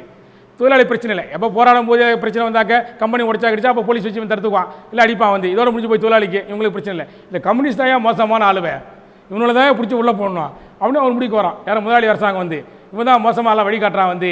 இன்னொன்று இவங்க என்ன தன்னை வரிச்சிக்கிறாங்க. யார் தொழிலாளர் வர்க்கத்திற்காக தன்னை வரித்து கொண்டு தொழிலாளர் வர்க்கத்திடமிருந்து ஊதியம் பெற்றுக்கொண்டு அவர்களுக்காக உடைக்கிறாங்க. யாரை வந்து கம்யூனிஸ்டில் வந்து அதான் பார்ப்போம். கட்சியில் வந்து ஃபுல் டைமரை வந்து பார்ப்போம் வந்து முழு நேர ஊழியர் வந்து. அப்போ சொல்கிறாங்க இப்படி வரும்போது ஒவ்வொன்றை பற்றியும் முதலாளிகள் கேள்வி எழுப்புறான். கம்யூனிஸ்டில் பார்த்து என்ன நீங்களாம் வந்து செய்கிறீங்க, நீங்கள் வந்து சொல்கிறீங்க வந்து சமுதாயத்தில் வந்து வந்து பொது உடைமை ஆக்கிட போகிறோம், எல்லாம் தனி உடைமை கிடையாது அப்படின்னு சொல்கிறீங்க. அப்படி ஆக்கிட்டாக்க எந்த தொழிலாளி உழைக்க மாட்டாங்க, எல்லாம் சோம்பேறி ஆகிடுவாங்க. யார் அவங்க முதலாளிகள் எழுப்புறாங்க கேள்விகள் வந்து. சோம்பேறியாக போயிடுவாங்க. நீங்கள் ஆக்கிறீங்க எல்லாருக்கும் பொது உடைமைன்னு சொல்லிட்டீங்க, வேலைக்கு வேணால் வரமாட்டாங்க அது சொல்கிறார். அப்போ சொன்னார், நீ இவ்வளோ கொடுமை பண்ணி இவ்வளோ சுரண்டியே அவன் வேலைக்கு வரான்னு சொன்னால் தொழிலாளி, அப்போ நல்லாவே வருவார் அவர் வந்து அப்படின்ட்டார். அது நிறைய விஷயங்கள் வந்து அதே மாதிரி நிறைய எழுப்புறாங்க வந்து. இன்னொன்று வந்து நீங்கள் குறிப்பாக தனியுரிமை சொத்து உடைக்கிறீன்னு சொல்கிறீங்க, அது அந்த இதை சொல்லிட்டாங்க. அடுத்து பெண்களை பற்றி சொல்லும்போது வந்து நீங்கள் பெண்களை வந்து ஒரு தனியுடைமையில் வந்து குழந்தை பெற்று போடும் ஒரு மிஷினாக தான் வச்சுருக்கீங்க, அவங்களுக்கு எந்த உரிமையும் கொடுக்கலையா நீங்கள் வந்து அப்படின்னு சொன்னாக்க நாங்கள் வந்து அதை ஒழிச்சிருவோம், பெண்களுக்கு எல்லா விதமான சுதந்திரத்தையும் கொடுப்போம். இன்னொன்று அவர்கள் விரும்பியபடி திருமணம் செய்து கொள்வதற்கு அவங்களுக்கு முழு சுதந்திரம் உண்டு. அதே போல் வந்து சொல்லும்போது இன்னொன்று வந்து சொல்லும்போது அவங்க சொல்கிறாங்களா வந்து இல்லை நீங்கள் பெண்களை வந்து விபச்சாரிகளாக ஆக்க போகிறீங்க நீங்கள் அவன் சொல்கிறான். உடனே நான் இப்படி சொன்னாக்கா அவன் அடுத்து எண்டுக்கு போயிடுறான் வந்து. ஆமாம், அப்போ சொல்கிறார் இல்லை நீங்கள் தான் பெண்களை விபச்சாரிகளாக வைத்திருக்கிறீங்கன்னா. 2 விதமான விபச்சார முறையில் வச்சுருக்கீங்க. பொது விபச்சார முறை ஒன்று, தனி விபச்சார முறை. பொது விபச்சாரம் என்பதால் இப்போ புது விடுதிகள் ஹோட்டல்ஸ் பார்த்தீங்கன்னா இருக்கும். சென்னை நகரத்தில் ஹோட்டல்ஸ் இருக்கும். பெரிய அரசியல்வாதிகளை கேட்டால் சொல்லிவிடுவான் வந்து பூரா. இவனை பூரா வந்து சொல்லிவிடுவான் வந்து எல்லாம் எந்தெந்த ஹோட்டல்ஸ் அப்படின்னு சொல்லிட்டு. இப்போ அம்பிகா எம்பையரா, ராதாவா, இல்லைன்னா பழைய ஹோட்டல்ஸ் எல்லாம் பார்த்தோன்னா சொல்லிவிடுவான் வந்து இது பொது விபச்சார விடுதி. ஆமாம், இது வச்சுருக்கிறான். தனி விபச்சாரம் என்பது என்ன? அந்த பொண்ணை கூப்பிட்டு இந்த பையனை கட்டிக்கிறியா, இந்த பையனை கூப்பிட்டு அந்த பொண்ணை கட்டிக்கிறியா, ஜாதியாக இருக்கட்டும் மற்றவா இருக்க கேட்பான். இதுவே மார்க்ஸ் விபச்சாரன்றார். ஆமாம், அவங்க 2 பேரும் இப்போ பார்க்கவே இல்லை, பேசவே இல்லை. நீங்களா பிடிச்சி 2 பேர் சொல்கிறீங்க இந்த குடும்பம் சேர்ந்து இந்த பையனை பிடிக்குதா. ஆமாம் ஆமாம், இதை சொல்கிறா பாருங்க. இப்படி பண்ணி தனி விபச்சாரம் இதையும் நாங்கள் ஒழிப்போம். பொது விபச்சாரத்தை முடிப்போம், தனி விபச்சாரத்தை முடிப்போம். இதான் எங்கள் வேலை. நாங்கள் விபச்சாரத்தை ஊக்குவில்றா, நீங்கள் தானே விபச்சாரத்தை நடத்திக்கிட்டு இருக்கீங்க. இப்போ என்ன பண்ணுறேன், கல்கட்டாலும் வச்சுக்கிறான். நாம் ஆட்சிக்கு இருந்த கல்கட்டாவில் தூக்க முடியல பாருங்கள். வந்து வந்து அது மாதிரி வந்து மும்பையில் வச்சுக்கிறான், அங்கேயும் டெல்லியில் வச்சுக்கிறான், எல்லா இடத்துலையும் வந்து இது பொதுவான வச்சுக்கிற விபச்சார விடுதி. அப்புறம் அங்கே நடக்கிற விபச்சாரம் அது தனியாது. வந்து உனக்கு அலுவலகங்களில் பார்த்தோன்னா மேலதிகாரி கீழ்கிற அதிகாரி ஏமாற்றி பண்ணுவான். அப்புறம் வந்து நீங்கள் எல்லா அளவுலையும் பார்க்கலாம். வந்து அரசியல்வாதிகள் அது மாதிரி வச்சுருப்பான். ஊரில் அங்கே குடும்பம் வச்சு சொத்து அது தனியாக வச்சுருப்பான். இங்கே ஒரு பொண்டாட்டி வச்சுருப்பான், அப்பாட்டி இது வச்சுக்குவான். வந்து இதுக்கு தனியாக ஒரு வீடு வாங்கி கொடுத்துருவான், முடிஞ்சுது. இப்படி பெண்களை விபச்சார பார்வையில் பார்க்க உங்கள் பார்வை தான் தவறு. அது முதலாளி வரைக்கும் நீங்கள் செஞ்சுருக்கீங்க. நாங்கள் வந்து சொல்கிறா பாருங்கள்.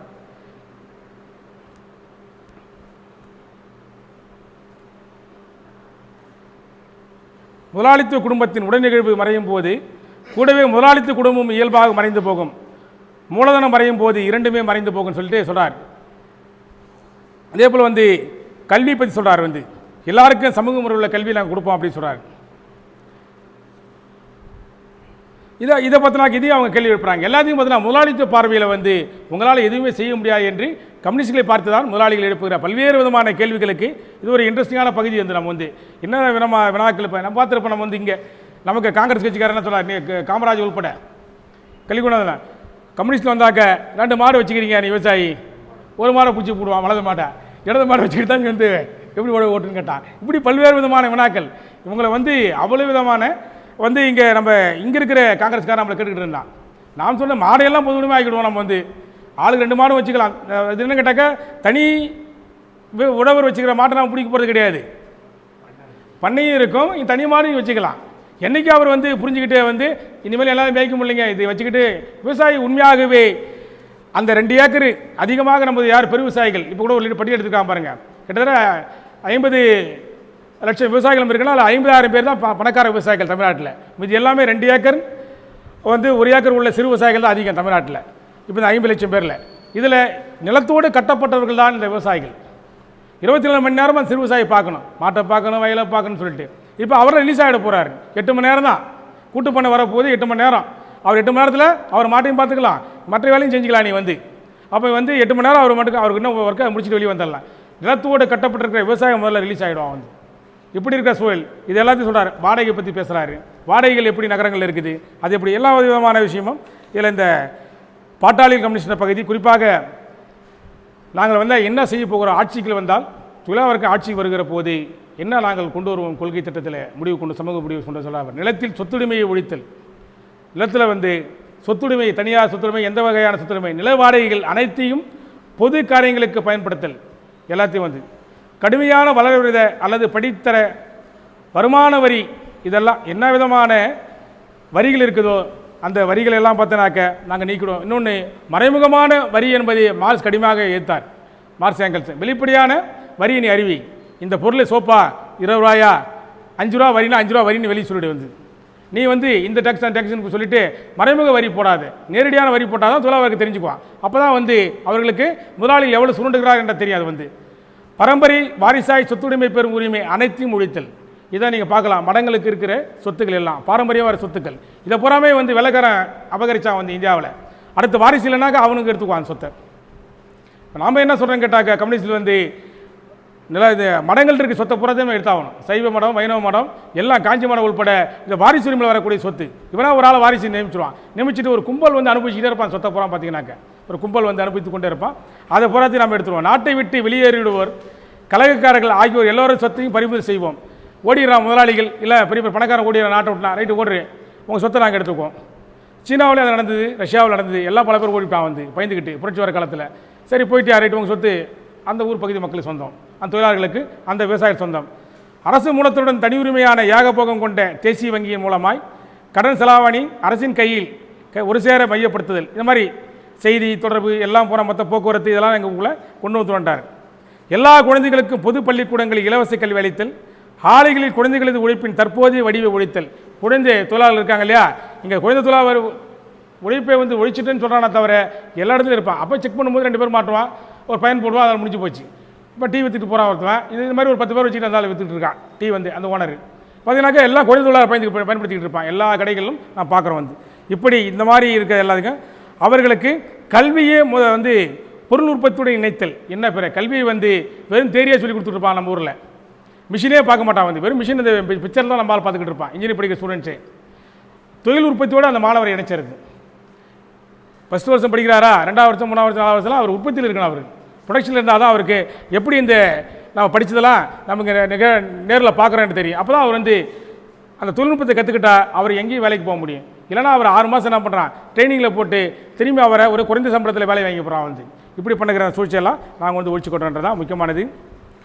கடைசியாக அந்த பேரா முடிக்கும்போது வர்க்கங்களையும் வர்க்க பகைமைகளையும் கொண்டிருந்த பழைய முதலாளித்து சமுதாயத்துக்கு பதிலாக நிறைய வர்க்கங்களை கொண்டு வச்சிருந்தது. எப்படி தொழிலாளருக்கு தொழிலாளர் வர்க்கம், ஆனால் தொழிலாளர் வர்க்கத்திலே பல்வேறு விதமான பகைமைகளை கொண்டிருக்குது இந்தியா. ஜாதிய கூறுகள், இனக்கூறுகள், இப்படி வைத்திருக்க கொண்டு ஏற்றத்தாழ்வான சம்பளங்கள், எல்லா விதமான பகைமை இருக்குது.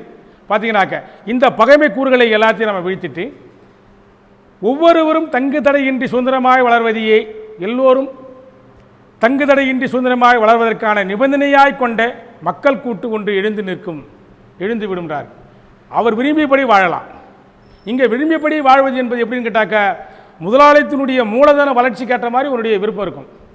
இல்லை முதலாளித்தினுடைய மூலதனம் நின்று போச்சுனாக்க நம்முடைய விருப்பம் வந்து அதோடு நின்று போயிடும். ஆமாம், அதான் நம்ம வந்து பார்க்குறோம். இப்போ திரைப்படமாக இருக்கட்டும், எல்லா துறையாக இருக்கட்டும், முதலாளித்துவ வளர்ச்சி நின்று போச்சு, சாஃப்ட்வேர் நின்று போச்சுனாக்க முடிஞ்சு போச்சு. அவருக்கு அதிகமான ஆர்டர் கிடைக்கல, அப்போ நம்ம வந்து சாஃப்ட்வேர் இருக்கிறதெல்லாம் வெளியே வந்துட வேண்டியது தான். அப்போ அவர் இது வரைக்கும் டிசைன் பண்ணி வரைஞ்சது என்ன, அவர் உருவாக்கிய புதிய ஆப்ஸ்லாம் என்ன ஆச்சு? அப்போ பார்த்தீங்கன்னாக்க முதலாளியினுடைய மூலதன வளர்ச்சிக்கேற்றதான் தனி மனிதனுடைய விருப்ப ஆசாபாசங்கள் வளருங்க. அங்கே விரும்பியபடி ஒருவர் தன்னை என்ன விதமாக வடிவமைத்துக் கொள்ளலாம் நினைக்கிறாரோ அது விருப்பப்படி அவர் வரலாம். விளையாட்டு அதை நம்ம வந்து ரஷ்யாவில் பார்க்குறோம், சீனாவில் பார்க்குறோம். ஒவ்வொரும் தன்னுடைய தொழில் கற்றுக்கொண்ட படிப்பு விளையாட்டில் அவர் வந்து ரெண்டுலேயுமே அவர் கண்டிப்பாக பயிற்சி பெற்றுக்கணும். இப்படி தான் அவங்க வளர்க்க இராணுவம். அடுத்து 3ஆவதாக மக்கள் இராணுவ படையில் அவர் இருக்கணும், சேர்ந்து அவர் பயிற்சி எடுத்துக்கணும். இப்படி இருக்கக்கூடிய சூழல் இதை சொல்கிறாங்க. அடுத்து முடிஞ்சிருச்சு. அடுத்ததாக வரும் 3ஆவது பகுதி சோசியலிச கம்யூனிச இலக்கியம். இப்படி தலைப்பு வச்சுட்டார மார்க்ஸ் ஏங்கல்ஸ் வந்து. ஆனால் வருவது பார்த்தனாக்க இங்கிலாந்திலும் பிரான்ஸ் நாட்டில் இருந்த பழைய நிலவுடைமை அந்த பிரபுக்கள் தாங்கள் வீழ்த்தப்பட்டு விட்டோம் என்று தங்களுடைய உடைமைகள் எல்லாம் பாதிக்கு மேல் இழந்து விட்டோம் என்ற நிலையில் தன்னுடைய ஆட்சி அதிகாரம் இழந்துட்ட பிறகு அவன் பூரா பத்திரிகை தொடங்க ஆரம்பிச்சிடறான். எல்லாரும் பத்திரிகை, இலக்கிய பத்திரிகைலாம் தொடங்கிட்டால் எழுத திட்ட ஆரம்பிக்கிறான் முதலாளிகளை. நம்ம அந்த காலத்தில் எப்படி இருந்தோம் பாருங்கள். இந்த சமூகம் வந்து இப்போ நவீன சமூகம்னு சொல்கிறான். எல்லோரும் பிச்சைக்காரர்களை ரோட்டில் வச்சுருக்குது. நம்மளும் அப்படி வச்சுருந்தோமா? பிச்சைக்காரில் என்ன பண்ணோம், ஊரை விட்டு வெளியே துரத்தி வச்சுருப்போம். இப்போ ரோட்லேயே வச்சுருக்கான், பிளாட்பாரத்தில் போய் வரதுக்கு அசிங்கமாக இருக்குது பாருங்கள். எல்லாம் கை ஏந்திட்டு இருக்கிறான். இவ்வளோ மோசமான சமூக அமைப்பை இந்த நவீன சமூகம் உருவாக்கிடுச்சு. முதலாளியின் திட்டுவதற்கு பதிலாக இப்படி நேராக நவீன சமூகம்னு சொல்லுவான். நவீன சமூகம் மோசமானது. இப்படி அவங்க இலக்கியத்தில் கதைகளும் கட்டுரைகளும் எழுத ஆரம்பிச்சிட்டான், எல்லாம் பேச ஆரம்பிச்சிட்டான். ஏன்னா அவன் நம்ம தோற்கடிக்கப்பட்டு விட்டோம் என்று அந்த நிலப்பரப்புகளுடைய பண்ணையார் பெரிய ஜமீன்தார் இங்கேயும் பார்க்கலாம். நீங்கள் இன்றைக்கு தமிழ் இலக்கிய பத்திரிகையில் குறிப்பாக காங்கிரஸ்காரன் சுதந்திர போராட்ட கட்டத்தில் எழுதின கதைகள் சுதந்திர போராட்டம் ஊட்டி இருந்தது. 40க்கு பிறகு அவங்க நம்பிக்கை இருந்து போச்சு. அதான் கல்கை நீங்கள் பார்க்கலாம். சுதந்திர தாகம் என்ற பத்திரிகை, சுதந்திர தாகம் அவர் எழுதுகிற அது இது குறிப்பாக தியாகபூமி என்ற அவருடைய நாவல். சுதந்திர போராட்டத்துக்காக போராடக்கூடிய ஒரு வயதான பிராமணர் தன்னுடைய பேத்தி கையில் வச்சுக்கிட்டு ஊர் ஊராக போவார், பிரச்சாரம் காந்தி கொள்கை பண்ணிக்கிட்டு இருக்க. தியாகபூமி என்ற நாவல், அலைவாசை, இதெல்லாம் சுதந்திரத்துக்காக சுதந்திர போராட்டத்தினுடைய வரலாற்று நிலைமை எடுத்து காட்டக்கூடிய நாவல்கள். ஆனால் அவரே 40-45 இப்படி என்னாவது இந்த சுதந்திரம் ஒன்றும் ஏழை எளிய மக்களுக்கு பயன் தர போகிறதில்ல, பணக்காரர்களாக ராஜாக்கள் தான் அனுபவிக்க போகிறான்னு தெரிஞ்ச உடனே அவருடைய படைப்புகள் அந்த பக்கம் எழுத முடியல. அப்போ என்ன பண்ணுறாரு, டக்குன்னு ராஜாக்கள் பற்றி எதை ஆரம்பிச்சுறாரு. பார்த்திபன் கணவன் யார், பல்லவனுடைய கதை. ராஜராஜ சோழனை பற்றி பொன்னியின் செல்வன். அவர் மாட்டுக்கும் அது எதுனா கற்பனையாக வருது. அவர் மாட்டுக்கும் எழுதிக்கிட்டே போகிறார். வால்யூம்ஸ் இப்படியே வால்யூம்ஸ் போகுது. இன்னும் விற்றுக்கிட்டு இருக்குது. புக் பேரில் போனீங்கன்னாக்கா அதிகம் விற்கிற புக் எது, பொன்னியின் செல்வன். இப்போ பார்த்திபன் திரும்பி வந்து தமிழில் போட ஆரம்பிச்சிட்டான். நவீன அவருடைய தியாகபூமி போடலாம், அலைவாசி போடலாம், வந்து முக்கியமான படைப்புகள் சுதந்திர போராட்டால் அது போட மாட்டான். திரும்பி பழைய கதை ராஜாவுக்கு போயிட்டான். திரும்பி போன உடனே திமுககாரன் என்ன பண்ணா, கூப்பிட்டு அவர் வந்து நீங்கள் எங்கள் ஆளுன்னா இவர் என்ன சொன்னார், அண்டாவை தூக்கி தென்னாட்டின் பெருநாட்டானார். இப்படி எல்லாம் புகழ்ந்துக்கிட்டானு ஒன்றா. திரும்பி வந்து பகுத்தறிவு பேசிட்டு ராஜா காலத்தை இவர் புகழ்ந்தார். இப்போ இவனு ராஜா காலத்தை புகழ்ந்துட்டானே திரும்பி. ராஜராஜ சோழன் யார் தெரியுமா? ஏன்னா அவன் தான் உருவாக்கின பிற்போக்கு சமூக அமைப்பு, கோயில்கள், சமய அந்த வழிபாட்டு முறைகள், சாதிய ஒடுக்குமுறை கொண்ட சமூக அமைப்பு. அப்புறம் அது எதுக்குன்னு இந்த பக்கம் சொல்கிறேன். அப்புறம் ராஜாவை எப்படி புகழ்ந்து பேசுகிறேன்? அப்போ இப்படிப்பட்ட இவர் முரண்பாடான சூழலில் தள்ளப்படக்கூடிய ஒன்று. இங்கே இருக்கிற ஆதிக்க ஜாதியில் இருக்கக்கூடிய எல்லா பிற்போக்குவாதிகளும் பத்திரிகை உட்காந்துருப்பான். நீங்கள் பார்த்தீங்கன்னா எல்லா பத்திரிகை அதை நம்பாலும் சொல்லுவான் பாருங்க. எந்த பத்திரிகையில் போனாலும் பிராமணன் தான் தலைமையில் இருக்கிறாங்க டிவியில் அப்படின்னுவான். சன் டிவிலே பார்த்தீங்கன்னா உனக்கு அவன் தான் இருப்பான். எல்லா டிவிலையும் தூக்கி ஒரு ஆளை போட்டுருவான். மாலன் பாருங்கள், மாலன் வந்து இங்கே எல்லா டிவிலையும் போவான், எல்லா பத்திரிகையிலும் போய் அந்த டைகிராம் ரெடி பண்ணிட்டு வந்துடுவாள். அவன் மாலன் இன்னும் இருக்கிறான். வந்தவன் வந்து குமுதம் பத்திரிக்கை அவன் தான் எடுத்த உடனே ஒரு நடிகை போட்டு நடிகை ஏன் இப்படி சிரித்தாள் அப்படின்னு போட்டு கீழே போட்டு அந்த இந்த மாதிரியே அந்த போஸ்டர் அப்படி தான் வரும். வாரத்துக்கு ஒரு முறை வருகிற குமுதம். இப்படி பார்த்தீங்கன்னாக்க உங்களை வந்து இந்த விதத்தில் திருப்புவது, பழைய ராஜாக்கள் கதைகளை போடுவது, நிகழ்காலத்தின் உற்பத்தியில் விடுகிற பிரம்மாண்டமான வளர்ச்சியை, நவீன துலாவிற்கும் படுகிற துன்பங்கள், அவருடைய எழுச்சிகளை பற்றி எழுதுவதற்கு பதிலாக இந்த கதைகளையே போடுவான். எல்லா பேட்டிகளை எடுத்து போடுவான். தனிநபருடைய பேட்டிகளை அதிகமாக இருக்கும். நீங்கள் ஆனந்த கும்பதில் பார்த்தீங்கன்னாக்க இப்படி வருகிற இந்த பிற்போக்கு அந்த ஆதிக்க ஜாதியில் என்ன பண்ணுறான், திரும்பி இந்த பத்திரிகைக்குள்ளே உட்காந்துக்கிட்டு அங்கே உட்காந்து சோசியலிசம் பேசுகிறான். அதுதான் சொல்கிறான் மாஸ் வந்து உங்களது பிற்போக்கு சோசியலிசம். இப்போ இது யாரெல்லாம் இருக்கா? இங்கிலாந்தில் இவனும் செய்கிறானுங்க. அவன் வந்து பார்க்குறான், மோசமான சமூக அமைப்பாக இருக்குது அந்த முதலாளி சமூக அமைப்பு, நமக்கு ஒரு மரியாதை தர மாட்டேங்குது நினைக்கிறான். பழைய பாரம்பரியமான குடும்பம், எவ்வளோ பெரிய அரண்மனை, ஆற்காடு இலவசம் நினைப்பார். அவர் கூட்டு அப்பப்போ ஒரு விழா நடத்திக்கிறான் நம்ம ஊரில் வந்து. ஏதாவது விழானாக்கா ஆற்காடு இலவசம் உட்கார வச்சுக்கிறோம். பையனை கூட்டு உட்கார வச்சுக்கிட்டு ஒரு கலைமாமணி விருது கொடுக்கும்போது நீங்கள் கொடுக்கணுவான்.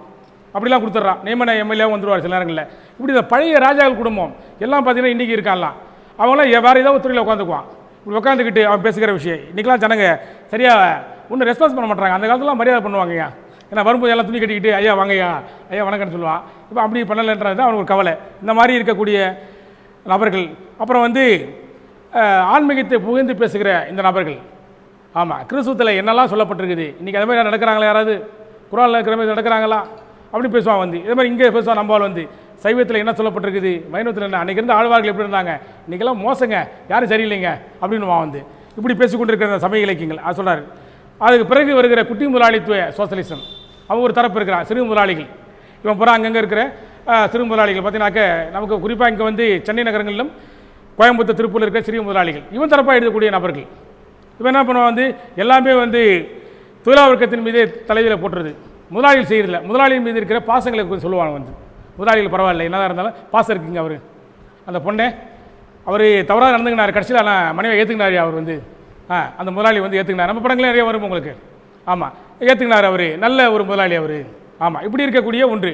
அவன் வந்து அந்த பெண்ணை வந்து விபச்சார நிலையில் இருந்தால் அப்புறம் ஒரு கடந்த நெருக்கடி வரும்போது ஏற்றுக்கிறான் வந்து, சமூக நெருக்கடி வரும்போது. இப்படி வருகிற நிறைய இலக்கியங்களை எல்லாம் சொல்கிறார். குட்டி முதலாளித்துவ சோசியலிசம்.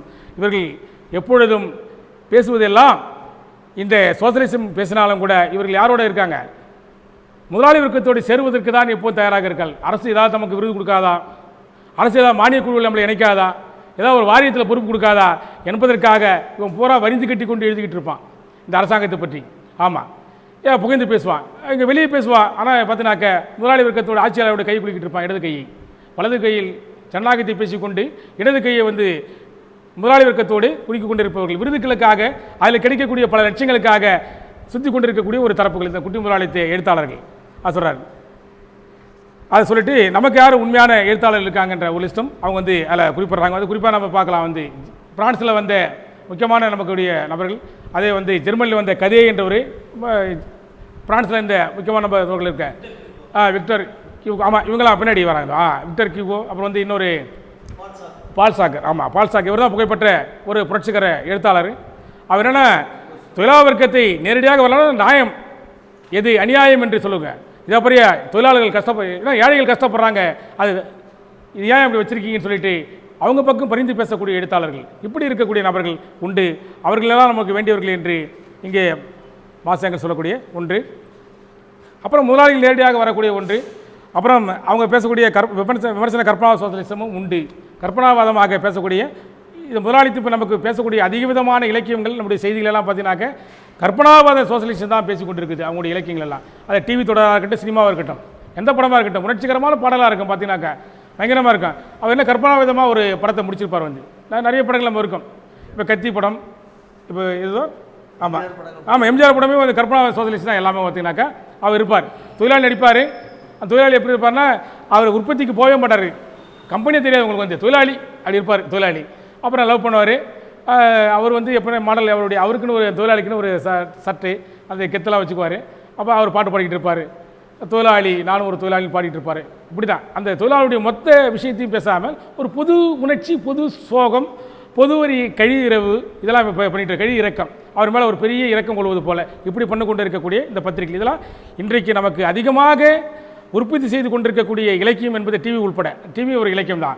எல்லாம் பார்த்தீங்கன்னா சினிமா உள்பட கற்பாவ சோசியலிஸ்ட் தான் முதலாளிகள் நமக்கு பண்ணுறாங்க. வாழ்க்கை எப்படியும் நீங்கள் ரீச் ஆகிடுவீங்க அப்படின்ற மாதிரி ஒரு சொல்லுவாங்க. ஆனால் ரீச் ஆகிறதுக்கு நமக்கு விட மாட்டோம். அதுக்கான சமூக சூழலையும் உருவாக்கல அவங்க நடைமுறை தெரியும். ஆனால் ரீச் ஆக முடியாது. இப்படி தொழிலா வர்க்கத்தை பெரும்பாலான தொழிலா வர்க்கத்தை ஏங்க செய்து கொண்டே அவர் வாழ்க்கையில் கடைசியில் துன்பத்தோடே அடைகிற ஒரு நிலைமைக்கு தான் இந்த கற்பா சோசியலிசம் கொண்டு செல்லும். இது உடைத்தெறிவு தான் நம்ம வந்து உருவாக்கக்கூடிய ஒரு விஞ்ஞான சோதனை நம்ம வந்து சொல்லக்கூடிய சோசியலிஸ்ட் யதார்த்தவாதம். அதான் நம்முடைய பழைய மக்கள் மேடை என்று சொல்லுகிற நம்முடைய மக்கள் கலை நாடக மன்றம் இந்தியாவில் சுதந்திர போராட்டத்தில் தொடங்கப்பட்ட 36 தொடங்கப்பட்ட அது நம்முடைய நமக்கு நடத்த நம்முடைய மன்டோனுடைய இது போன்ற பல்வேறு நம்முடைய கம்யூனிஸ்ட் நம்முடைய சோசியலிஸ்ட் எழுத்தாளர்கள் உருவாக்கின அந்த பகுதி. அதில் அப்போ வந்து அப்பாஸ் போன்றவர்கள் இந்த கூலி என்ற நாவல் எழுதியவர். இது மாதிரி பல்வேறு பேர் நமக்கு வங்கத்தில் வந்து எழுத்தாளர்கள், பஞ்சாபில் வந்து எழுத்தாளர்கள், அதே போல் மகாராஷ்டிராவில் வந்து எழுத்தாளர்கள், இங்கே தமிழ்நாட்டில் எல்லாம் பார்த்தீங்கன்னாக்க தொழிலா வர்க்கத்தை தலைமை கதை மாந்தர்களாக ஹீரோவாக கொண்டு படைக்கப்பட்ட இலக்கியம் தான் நமக்கு வந்து பஞ்சி பசி நாவல், டோமிஸ் ரங்கநாதன் எழுதிய நாவல். அவர் தான் அது ஹீரோ. அதில் மற்ற எல்லாம் பார்த்தீங்க முதலாளி வந்து நமக்கு எதிரி தெளிவாகவே படைச்சிருப்பார். வந்து முதலாளியை கைவணங்கி கொண்டிருப்பது அல்ல, எஜமான் காலடி மண்ணிடத்து என்று சொல்கிற இந்த மோசமான ஒரு பிற்போக்குத்தனமான திரும்பி சொல்லுகிற இந்த போக்கு எவ்வளவுதான் நிலப்பரப்பு நல்லவராக இருந்தாலும் சரிதான், அவர் வந்து அடுத்த கட்ட சமூக வளர்ச்சிக்கு தொழிலா வர்க்கத்துக்கு உதவ மாட்டார். நம்ம கூட நல்லவராக இருப்பார், ஏன்னா முதலாளி வர்க்கம் வந்துருச்சு இல்லையா, அவர் வீழ்த்திருச்சு. அதனால் என்ன பண்ணுவார், அவரும் வந்து இப்போ பண்ணையாரும் பத்மினின்னு ஒரு படம் எடுத்தாம பாருங்க, அந்த பண்ணையார் என்ன பண்ணுவார், நம்ம கூட இருப்பார், குடிப்பார், கஞ்சி அடிப்பார், எல்லா வேலையும் செஞ்சுக்கிட்டு இருப்பார் ஜாலியாக. ஆமாம், அவர் வீழ்த்தப்பட்டார். இதை பழையபடியாக இருந்தால் என்ன பண்ணுவார், தோட்டத்தில் கூட்டு வந்து ஒரு 4 பேர் 2 பேரோட இருப்பார், அப்படி பண்ணிக்குவார். இப்போ அவரும் அரண்மனை இருக்குது, கொஞ்சம் சொத்து இருக்குது, வேறு ஒன்றும் இல்லை பெருசாக. அந்த லேண்டும் ஒன்று ஹைவே போடுற ரோடாக இருந்தாக்கா கொஞ்சம் ரேட் அதிகமாக போயிடும். அவள் அதுவும் இல்லை, அப்போ சாதாரண இருக்கிறாரு, தாடி பிடி வச்சுக்கிறாரு, பண்ணையார் பழைய ஆள், அந்த குடும்ப பாரம்பரியம் இருக்குது, வேற ஒன்றும் கிடையாது. இப்படி ஆக்கப்பட்ட பல பேர் அது சொல்கிறார் வந்து. அப்போ இந்த கற்பா சோசியலிசத்தை நம்ம எதிர்த்து போராடி உண்மையான தொழிலா வர்க்க சோசியலிசம் அதான் நம்ம வந்து சோசியலிஸ்ட் யதார்த்தம்னு சொல்கிறோம். அப்படி கொண்டு வரும்போது சொல்கிறார் வந்து, தொழிலா வர்க்கம் மேற்கொள்ளும் எந்த அரசியல் நடவடிக்கையும் கடுமையாக எதிர்க்கின்றனர். இதை யாரும் இந்த பிற்போக்கு கற்பா சோசியலிஸ்டுகள் தொழிலா வர்க்கத்தில் செய்கிற எல்லா விதமான இப்போ நம்ம இருக்கின்ற கிட்டத்தட்ட 13-14வது அகில இந்திய வேலை நிறுத்தத்தை 1990க்கு பிறகு நாம் வந்து தொடங்கி இந்த புதிய பொருளாதாரத்துக்கு எதிராக நடத்தியிருக்கிறோம். இதை பற்றி அவர்கள் கதைகளில் கொண்டு வர மாட்டாங்க. தொலைக்காட்சியில் சில இடங்கள்லாம் காட்டுவான், அன்றைக்கி ஒரு நாள் வேலை நிறுத்தம் நடந்தது, 20 கோடி பேர் வேலை நிறுத்தம் போன வாட்டு நான் பண்ணது பிப்ரவரியில் பண்ண வந்து 10 நாளைக்கு 20 கோடி பேர் இந்தியா முழுக்க பண்ணன்ற செய்தி முடிச்சு சொன்னார். இப்போ அதை கதைகளாக மாற்றணும். கதையாசிரியர்கள் வந்து சொல்கிறார், அதை கடுமையாக எதிர்ப்பாங்க. புதிய வேதத்தில் குருட்டுத்தனமாய் கொண்டுள்ள அவநம்பிக்கையின் விளைவாக இம்மாதிரி நடவடிக்கை எடுத்துக்கிற என கருதுகின்றனர். இதை நான் பார்க்கலாம். வந்து இங்கே நமக்கு ஜெயமோகன் இருக்கிறான், விஷ்ணுபுரம் என்ற ஒரு நாவல் அவன் 98 எழுதிட்டான். என்னன்னு கேட்டாக்க திருமால் இருக்கக்கூடிய இன்றைக்கி இருக்கிற திருப்பதி தான். திருப்பதி ஒரு விசுவல் பண்ணிக்கிட்டான் மனசுக்குள்ளே வச்சுக்கிட்டு, அதை வந்து அப்படிப்பட்ட ஒரு ஒரு உலகம் உருவாகணும், அங்கே திருமால் தான் தலைவர், நாம் எல்லாரும் வந்து அவருடைய சேவர்களாக இருக்கணும் இப்படின்னு சொல்கிற விஷ்ணு சிவனை திருமால் தான் குறிக்குதே. அப்போ அந்த விஷ்ணுபுரம் என்ற ஒரு நாவல், அதில் பார்த்தோன்னா பிராமணர்கள் மேலே இருக்கணும், அவங்க தான் வந்து எல்லா இடத்துலையும் இருக்கணும் இப்படின்ற பழைய வர்ணாசிரம முறைமை ஆதரிக்கக்கூடிய அந்த போக்கு ஒரு RSS பிஜேபிக்காரன் வந்து அவன் வந்து தமிழ்நாட்டில்.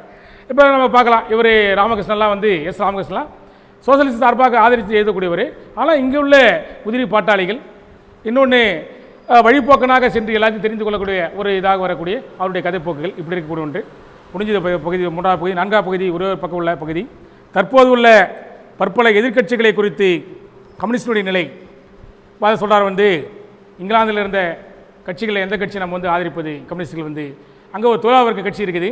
அந்த கட்சி வந்து எவ்வளோதான் முலாவிற்கு நிலைகளில் தாவி தாவி போனாலும் கூட ஒரு கட்டத்தில் நம்முடைய தொழிலா வர்க்க நிலையில் நிற்குது, அதனால் நம்ம வந்து அந்த கட்சி தான் ஆதரிக்கணும் அப்படின்னு சொல்லுகிற ஒன்று சொல்கிறார் வந்து. அதே போல் வந்து பிரான்ஸில் நம்ம எந்த கட்சி ஆதரிப்பது அப்படின்னு ஒன்று. அமெரிக்காவில் வந்து சாசனவாதிகள் பிறகு 1840 போராடி அரசியலமைப்பு சட்டப்படி எல்லா உரிமைகளும் தொழிலா வர்க்கத்துக்கு வழங்க வேண்டும் என்று போராடி கேட்ட சாசனவாதிகள் தனியாக நமக்கு ஒரு நூலாக வந்து சாசனவாதிகள் இயக்கம் என்று ஒரு நூல், சிறிய நூல். அது அந்த கட்சி தான் நம்ம ஆதரிக்கணும்னு சொல்லி அமெரிக்காவில் இந்த கட்சி நம்ம ஆதரிக்கணும் அப்படின்னு சொல்லி எல்லாத்தையும் ஒவ்வொரு நாடுகளில் சுவிட்சர்லாந்தில் தீவிரவாதிகளை ஆதரிக்கிறார்கள். அதே போல தீவிரவாத கட்சி பிரெஞ்சு நாட்டு அர்த்தத்தில் ஜனநாயக சோசலிசம் ஆகிய ஒரு பகுதியும் தீவிரவாத முதலாளித்துவ வர்க்கத்தார் ஆகிய ஒரு பகுதியுமான ஒன்றுக்கொன்று பகைமையான இரு கூறுகளை கொண்டிருப்பதை அவர்கள் தவறாமல் கவனித்து வைக்கிறார்கள். தொழிலா வர்க்கம் நம்ம ஒரு பக்கம் பார்த்தீங்கன்னாக்க அதிதீவிரவாதமாக இருக்கக்கூடிய அந்த கட்சியுடைய நிலைப்பாட்டையும் அதே போல் பிரெஞ்சு நாட்டில் இருக்கிற ஜனநாயக சோசலிச கட்சியும் கரெக்டாக புரிஞ்சு வச்சிருக்காங்க. நம்முடைய கம்யூனிஸ்ட் இதை எந்த நிலையில் நம்ம ஆதரிப்பது, எந்த பகுதியில் ஆதரிப்பது, அதெல்லாம் இந்தியாவில் குறைஞ்சபட்சம் நம்ம செய்கிறோம். இங்கே எப்படி எந்த அளவில் நம்ம பண்ணுன்றது இந்த மாதிரி இந்த பகுதியெல்லாம் கொடுத்துட்டே வராரு. ஜெர்மனியில் ஏன்னா அவங்க காலத்தில் தான் 1848 பிறகு தான் வீழ்த்தப்படுது. அங்கே இருக்க எதேச்சிக்கார முடியாட்சி வீழ்த்தப்பட்டு அந்த 3 பகுதியும் இணைக்கப்படுது. ஜெர்மனி என்ற ஒரு நாடு உருவாக்கப்படுது. அதை சொல்ல ஜெர்மனியில் முதலாளித்துவ வர்க்கம் எதேச்சிக்கார முடியாட்சியையும் பிற்பத்து நிலைவேந்தர் அமைப்பையும் பிற்பக்குவாத குட்டி முதலாளித்துவ பகுதிகளையும் எதிர்த்து புரட்சிகள் செயல்படும் போதெல்லாம் அவர்கள் அதோடு சேர்ந்து போராடுகிறார்கள் அப்படின்ற சொல்கிறாரு. இதுதான் முக்கியமான ஒரு பகுதி. இதை சுருங்க பகுதி முடிச்சுவார். கடைசியில் புகைப்பெற்ற அந்த வாசகம் வரக்கூடிய பகுதி இது. அதை கட்டுரை முடிக்கும் போது கம்யூனிஸ்டுகள் தமது கருத்துக்களையும் நோக்கங்களையும் மூடிமறைக்க மனம் ஒப்பாதவர்கள், எப்போதும் தன்னுடைய கருத்துக்களை வெளிப்படையாக சொல்லக்கூடியவர்கள். இன்றுள்ள சமுதாயத்தின் நிலைமைகள் யாவற்றையும் பலவிதமாய் வீழ்த்த வேண்டும், அப்போதுதான் தமது லட்சியங்கள் நிறைவேறும் என்று கம்யூனிஸ்டுகள் ஒளிவு மறைவின்றி பறைசாற்றுகிறார்கள். இதான் கம்யூனிஸ்ட் நிலை சொல்லிட்டு அடுத்து சொல்வது அஞ்சு நடுங்கட்டும் ஆளும் வர்க்கங்கள் கம்யூனிஸ்ட் புரட்சி வருகிறது என்று பாட்டாளிகள் பற்றி சொல்ல. அடுத்து பாட்டாளிகள் உங்களுடைய அடிமைச் சங்கிலியை தவறி இழப்பதற்கு ஏதுமில்லாதவர்கள் நீங்கள், ஆனால் வென்று பெறுவதற்கு அனைத்து உலகம் உங்களிடம் இருக்கிறது அப்படின்ற சொல்ல அந்த பகுதி, இந்த புகைப்பட்ட பகுதி.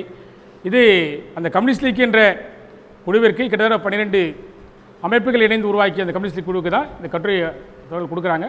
1847 டிசம்பர் 48 ஜனவரி இந்த 2 மாதத்தில் அவங்க எழுதிடுறாங்க. மார்க்ஸ் ஏங்கல்ஸ் இது 48 தான் அது வெளியிடுது. முதல்ல ஒரு 6 மொழியில் முதல்ல வெளியிடுறாங்க தோழர்கள் இங்கிலீஷு, பிரெஞ்சு மொழி, அது பிரெஞ்சு, ஜெர்மனி, அது மாதிரி லத்தீன், அப்புறம் டேனிஷ், இன்னொரு மொழி, மொத்தம் 6 மொழிகளில் முதல்ல வெளியிடுவதாக ஒப்பந்தம் பண்ணி தான் தோழர்கள் வெளியே. அதுக்கு பிறகு தான் மற்ற எல்லா பத்திரிகைகளும் வருது. முழுக்க இது கம்யூனிஸ்டுகள் இதுவரையிலுமான சமூக நிலைமையையும் சமூக வரலாற்றையும் தற்கால முதலாளி வர்க்கத்தையும் தொழிலாளர் வர்க்கத்தையும் அடுத்த கட்டத்துக்கு செல்வதற்கான நிலைமையும் குறித்து வாதித்து உருவாக்கப்பட்ட